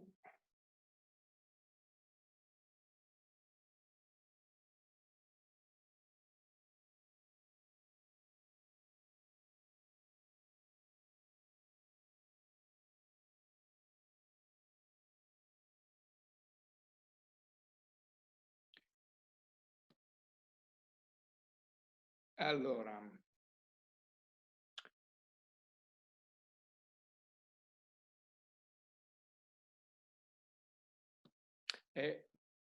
first, we need Svenja also, as with Ninoslav, they are the rapporteur, so they are essential role. And by the way, Ninoslav, as you are there already, it's extremely important that we all keep in touch, because I think that this time we had a small issue with the note taker, so you will use also other notes that we are anyhow taking that can support the work of the rapporteur. And I also remind you that as we have organized, you can use for sure the material done by the two of us that has introduced the theme, so Natasa and Oysten. And indeed, there is also the work of the web browser that will do a list of important and useful links that can be also at the base of your work. So indeed, the idea is also that in this not short period, because we will have more or less 40 days, not less than 40 days before we will meet for the webinar, you can also continue to network between you. I mean, all the people that are attended to this workshop. Svenja, I was talking to the rapporteur, as you have this fantastic role to be the rapporteur, so to introduce the outcome of this workshop to the future webinar that we will have in September. And I was saying that it is important that you keep in touch with the other person that attended to the other girl and boy that attended to the workshop, because each of them has a role that can be useful for you to introduce the outcomes in the September webinar. Okay, now that we are all back, thank you. I think that we have done an extremely interesting work, because we have a lot of very good proposals, because it's very important that from this issue of how to develop markets, we got a view from something that it's new from what we hear usually, no? And to be honest, the element that you raise in terms of the prices, and especially the quality, the consumer awareness, how you link all those things together are extremely important. And those things have really a central role to create that market that are important for you, for the next generation, because indeed, if you don't, you will not find consumer that understand really what they are eating. It will be very difficult that they will be ever interested to the production that you are doing, that it's a high quality, sustainable, environmental friendly, and full of care production. And this is something that it's really coming more and more out, also because your care to the product, because that was extremely interesting from the discussion that we had, that we can feel that you have a specific care to the food that you are producing. This specific care of what you are doing is one of the main elements that we need to transfer to the final consumer, that in somehow should start to have the same care to the food that they are eating. So all those things has to go together, and how to transfer that is most probably the challenge that you are sharing with us, and also the difficulties in that sense, because if we go again one by one by on the different cluster, and I will try to summarize what you have said afterwards. For sure, the legislation is playing a very important role, because if this legislation is not friendly, so it was interesting the discussion that we had between Hans and Svenja, because it's interesting in that sense, because Hans is really putting in evidence how much a bad legislation is making an unfair competitiveness on prices a big issue. But this is linked to a very unequal, unfair legislation that doesn't regulate at all the market. And Svenja, at the same time, you were talking about having a common legislation, because this is again another way to be unfair if you have a situation that is not in common. So, but those two things, I think that has to come together, no? How to find a fair legislation that doesn't help people to dump on prices, but at the same time, a legislation that is equal for everyone. So this is something extremely interesting and another things that you said about legislation was, I think it was a link also to the COVID crisis, the fact that you need to keep the market open, no? Many times we had in this crisis, for example, the market where you should have the opportunity to sell directly to the consumer, that were closed for health or other kind of rules. But supermarkets at the same time were open.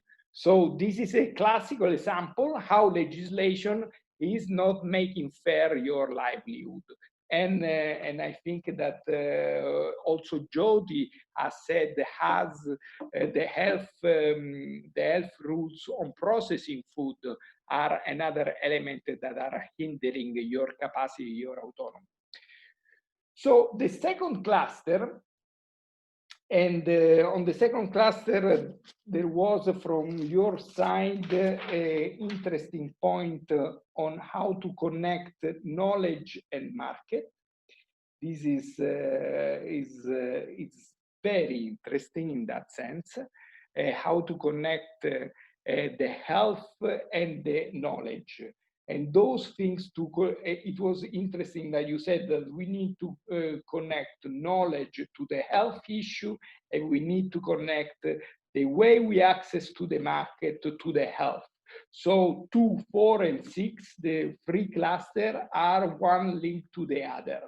And this is a very interesting, because you see, you are approaching all the market issues not only from one side, an economic point of view, but you are approaching the market issue with an holistic way, because you are putting together the health, the right to health, with an issue of knowledge either of the farmers, either of the consumers, but at the same time, a way to address the market. So the 6, 7 way that we have seen, commodity supported agriculture, farmers market, food hubs, and all the other things that we have seen in that sense, no? And this is extremely interesting, no? And this is really a living example of what you said. Ninoslav, I think he said, we need to be ourselves a living example on how you connect health to a good farming system. And this is extremely interesting, no? And this is how to share your experience with all the community. In the third part, third, affordable prices for all, you said a lot of things about regulation of market. The example of milk made by the hens is extremely important. How the milk market was disrupted after the end of the regulation of the milk market, that made an extremely bad situation. At the same time, there is a clear support for the food, for the cheap food. And although there is, in principle, also in new markets, more attention to local organic, there is a long way to go in that sense. And so we need a lot in that sense. That was another element that you highlighted very, very strongly. In the fourth cluster, you really underlined that from one side there is, and I think this was Svenja saying that you need a bit more information about the market. So what are the information that you have about the market? And this is extremely important because having the good access to the information makes your decision more easier. So having a stronger information system specifically for smallholder, but at the same time, the information is also for the consumers. You need to have consumers that are much more informed, that they can really understand better the short value chain in that sense. And at the same time, short value chain, you value them as an easier way to access to good quality food. So that is also extremely interesting.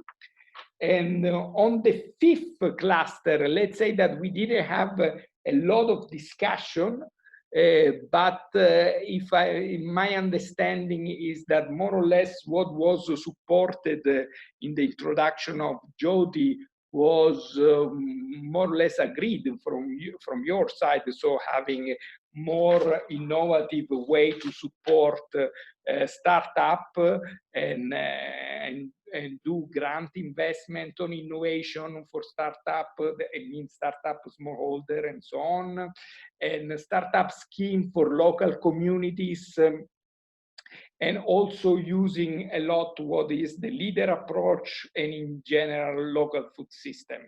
So those are things that can be more important, but also policies linked to what we said before, for rules that are more suitable for farmers, especially in processing. And so that was for the fifth cluster. In the sixth cluster, you talked a lot because for you is essential, and this was very strong on that, on knowledge and on competence of the farmers, but also competence for the consumers. And what is extremely important is the point that you made about schools, either for training schools, so schools for farmers. We need to have a new program, and we need to have new program that really approach in an agroecology approach farming, but not only for technical school, but also for the general schools. So those are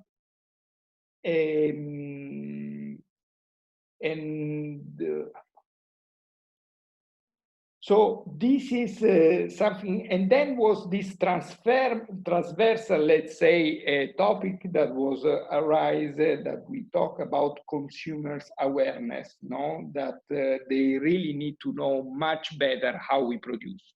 So those were the things that you said, and let's see if those that we have listed are the main things that we will bring to the next webinar, or we want to add something more specific. At least this will be the outcome of this webinar. Then for sure the rapporteur, with the help of all of you, can develop even more, that's clear. but we need to give them at least a starting point. Ninoslav. Me again. I hope I'm not bothering you too much. This just there's also one Mute example. yourself. Okay. Do you hear me? No? Can you hear me now? No. What's happening? I was without the headphones, so sorry. Okay. Okay. Well, this marketing thing is still stuck in my head. It doesn't have to be separate.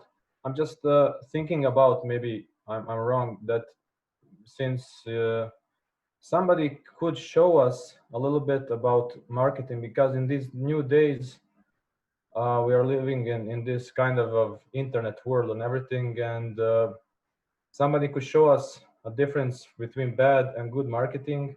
Since I tried it on my own, and I just went from my greenhouse, got some products, take a picture and put it so somebody can buy it fresh.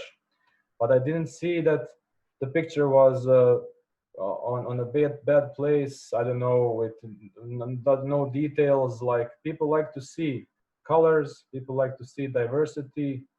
So how should we, maybe, I don't know, it's just a proposal how we should manage things. If somebody is going to the farmer's market, some coloring, some position, I don't know, it's kind of a mechanical knowledge or something like that. That's one thing. And this farming schools, I don't know, you didn't say it maybe like that, but if there are some farming schools of maybe no-till method and something like that, that would be very interesting, at least for me. So some new technologies that kind of work, and they work on organic producing. Yeah, that's for me.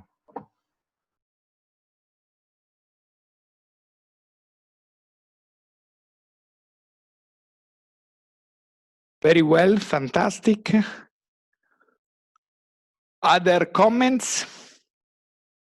By the way, you saw in the group chat there were some comments from Natasha that that was not able to communicate with us on internet, but she was also supporting a lot the issue of education, and especially environmental education for young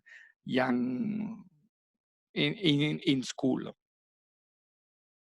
So please take note also of this proposal from Natasha. Yeah, I think there should be written that the knowledge that there's a point knowledge, but there's not mentioned that we want to give knowledge to the new farmers, the coming farmers, the future farmers. It's more like, yeah, we need knowledge too. I need to share knowledge too, but I don't think we can just by telling it to farmers who already farm, they will change. So more that we want to invest in the future, and the government needs to invest in the future. I think that's important, and they need to see that, like you say. So you say that we need to give a priority to invest on education and sharing opportunity for new farmers, new entrants. Yeah. Yes. Okay. So please, that it's important to notice in this cluster about knowledge in terms of priority, that this is also a kind of policy, no? Because knowledge is supported by public investment, most probably, although we also can invent, and this is a part of social innovation, way to share our knowledge with social media and social platform that we can organize ourselves in somehow, no? That can be also, we can have multiple instruments to enhance our knowledge. And I also want to say that it's important that if there's coming money to local marketing systems, that it's coming to the farmers. A lot of times we see coming initiatives, or how you say that, and they're coming from outside they're coming from people from the city, they're coming from entrepreneurs, people with money who say, I'm gonna help you to sell your local products, but that's not what we want. I think it needs to come to the farmers, to us, to help us, not to other people who say, I'm gonna help you, because what I saw already in the past, that they think about money, and we think about how to get a good product, and they think, I'm gonna make money of the farmers who make good things. And that's something we need to make sure of, that they not take over what we do, because that's not a short chain, that's again the long chain, and they go with the money. This is extremely interesting. We need, because we all know that now it's a bit fashion, this short chain, direct selling, but there is, as you said, Hans, a lot of, let's say, small traders that are stepping in this new market, and this is not exactly what we want. So this is a very important point, and this is linked either to our fourth cluster, keeping the control of the local market by the farmers, but it's also linked to the fifth cluster about public policies. We need to invest on farmers to create the local market. So that is extremely interesting. Thank you.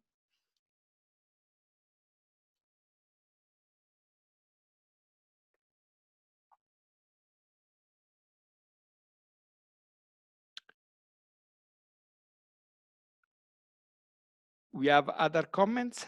Svenja, from your side, do you have quite enough elements to share your work with Ninoslav as a rapporteur? Okay, that is extremely good. And hence, I remind you that it's extremely important that you keep on going as a web browser, because, for example, on short chain examples, there are a lot of interesting things around. It's a good opportunity to see, for sure, all the experience in the UK that is bringing Jyoti are a lot, but around Europe, there are really a lot of experience in that sense. So I think that you can help us a lot to find a new example that we can show and link to the proposal that we do, no? But it's always much more credible, a proposal, when you really can explain through something that is already happening in that sense, no? So it's extremely important. And so before there is any other comment, otherwise I will go to the final part.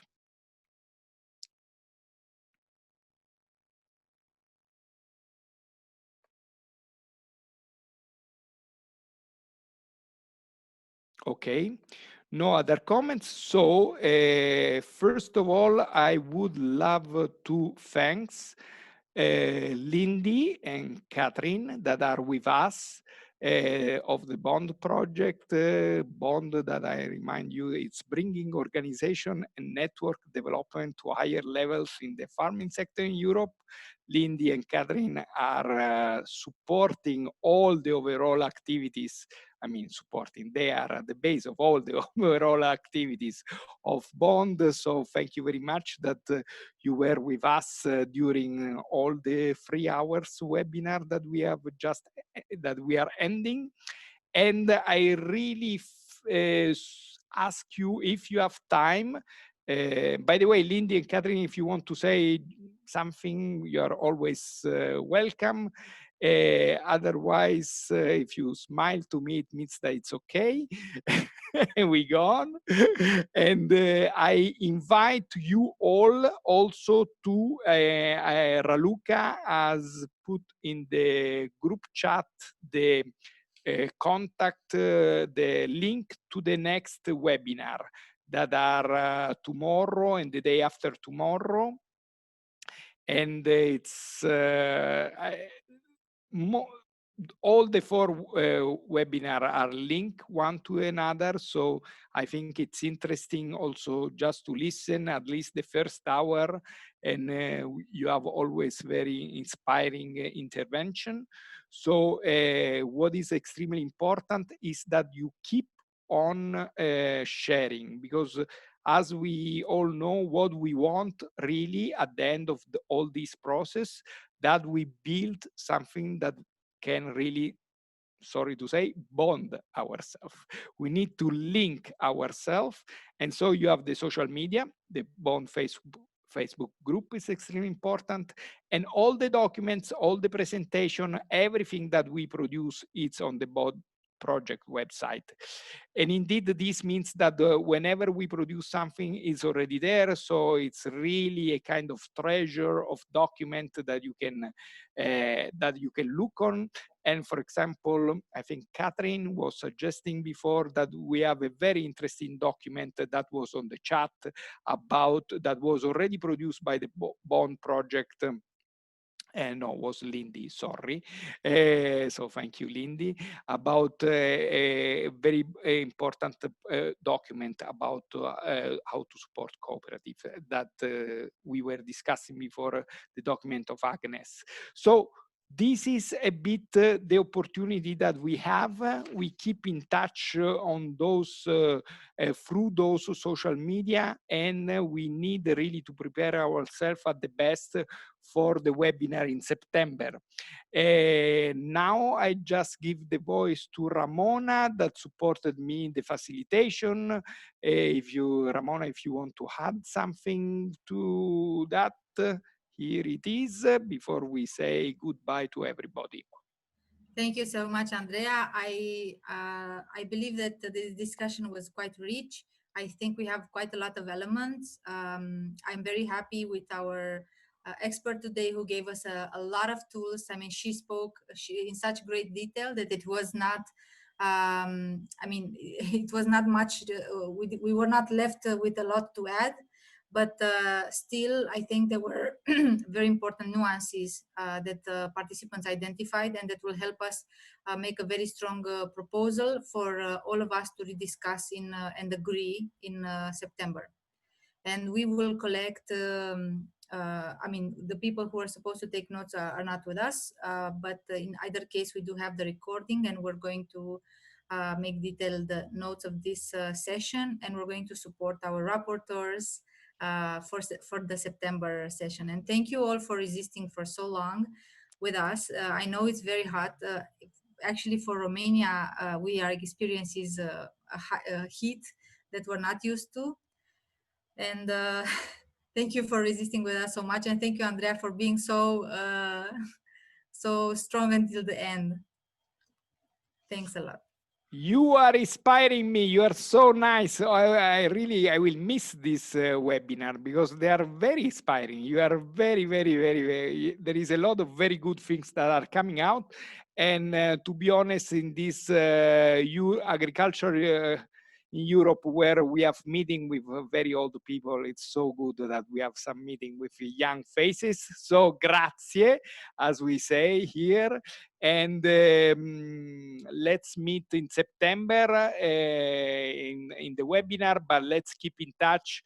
And for whatever question, all the team is at yours, supporting you. And so thank you very much. And for who wants to attend tomorrow, see you tomorrow. Ciao, grazie Raluca, thank you Ramona, and Lindy, Catherine, all the team, and you all. Ciao. Thank you so much.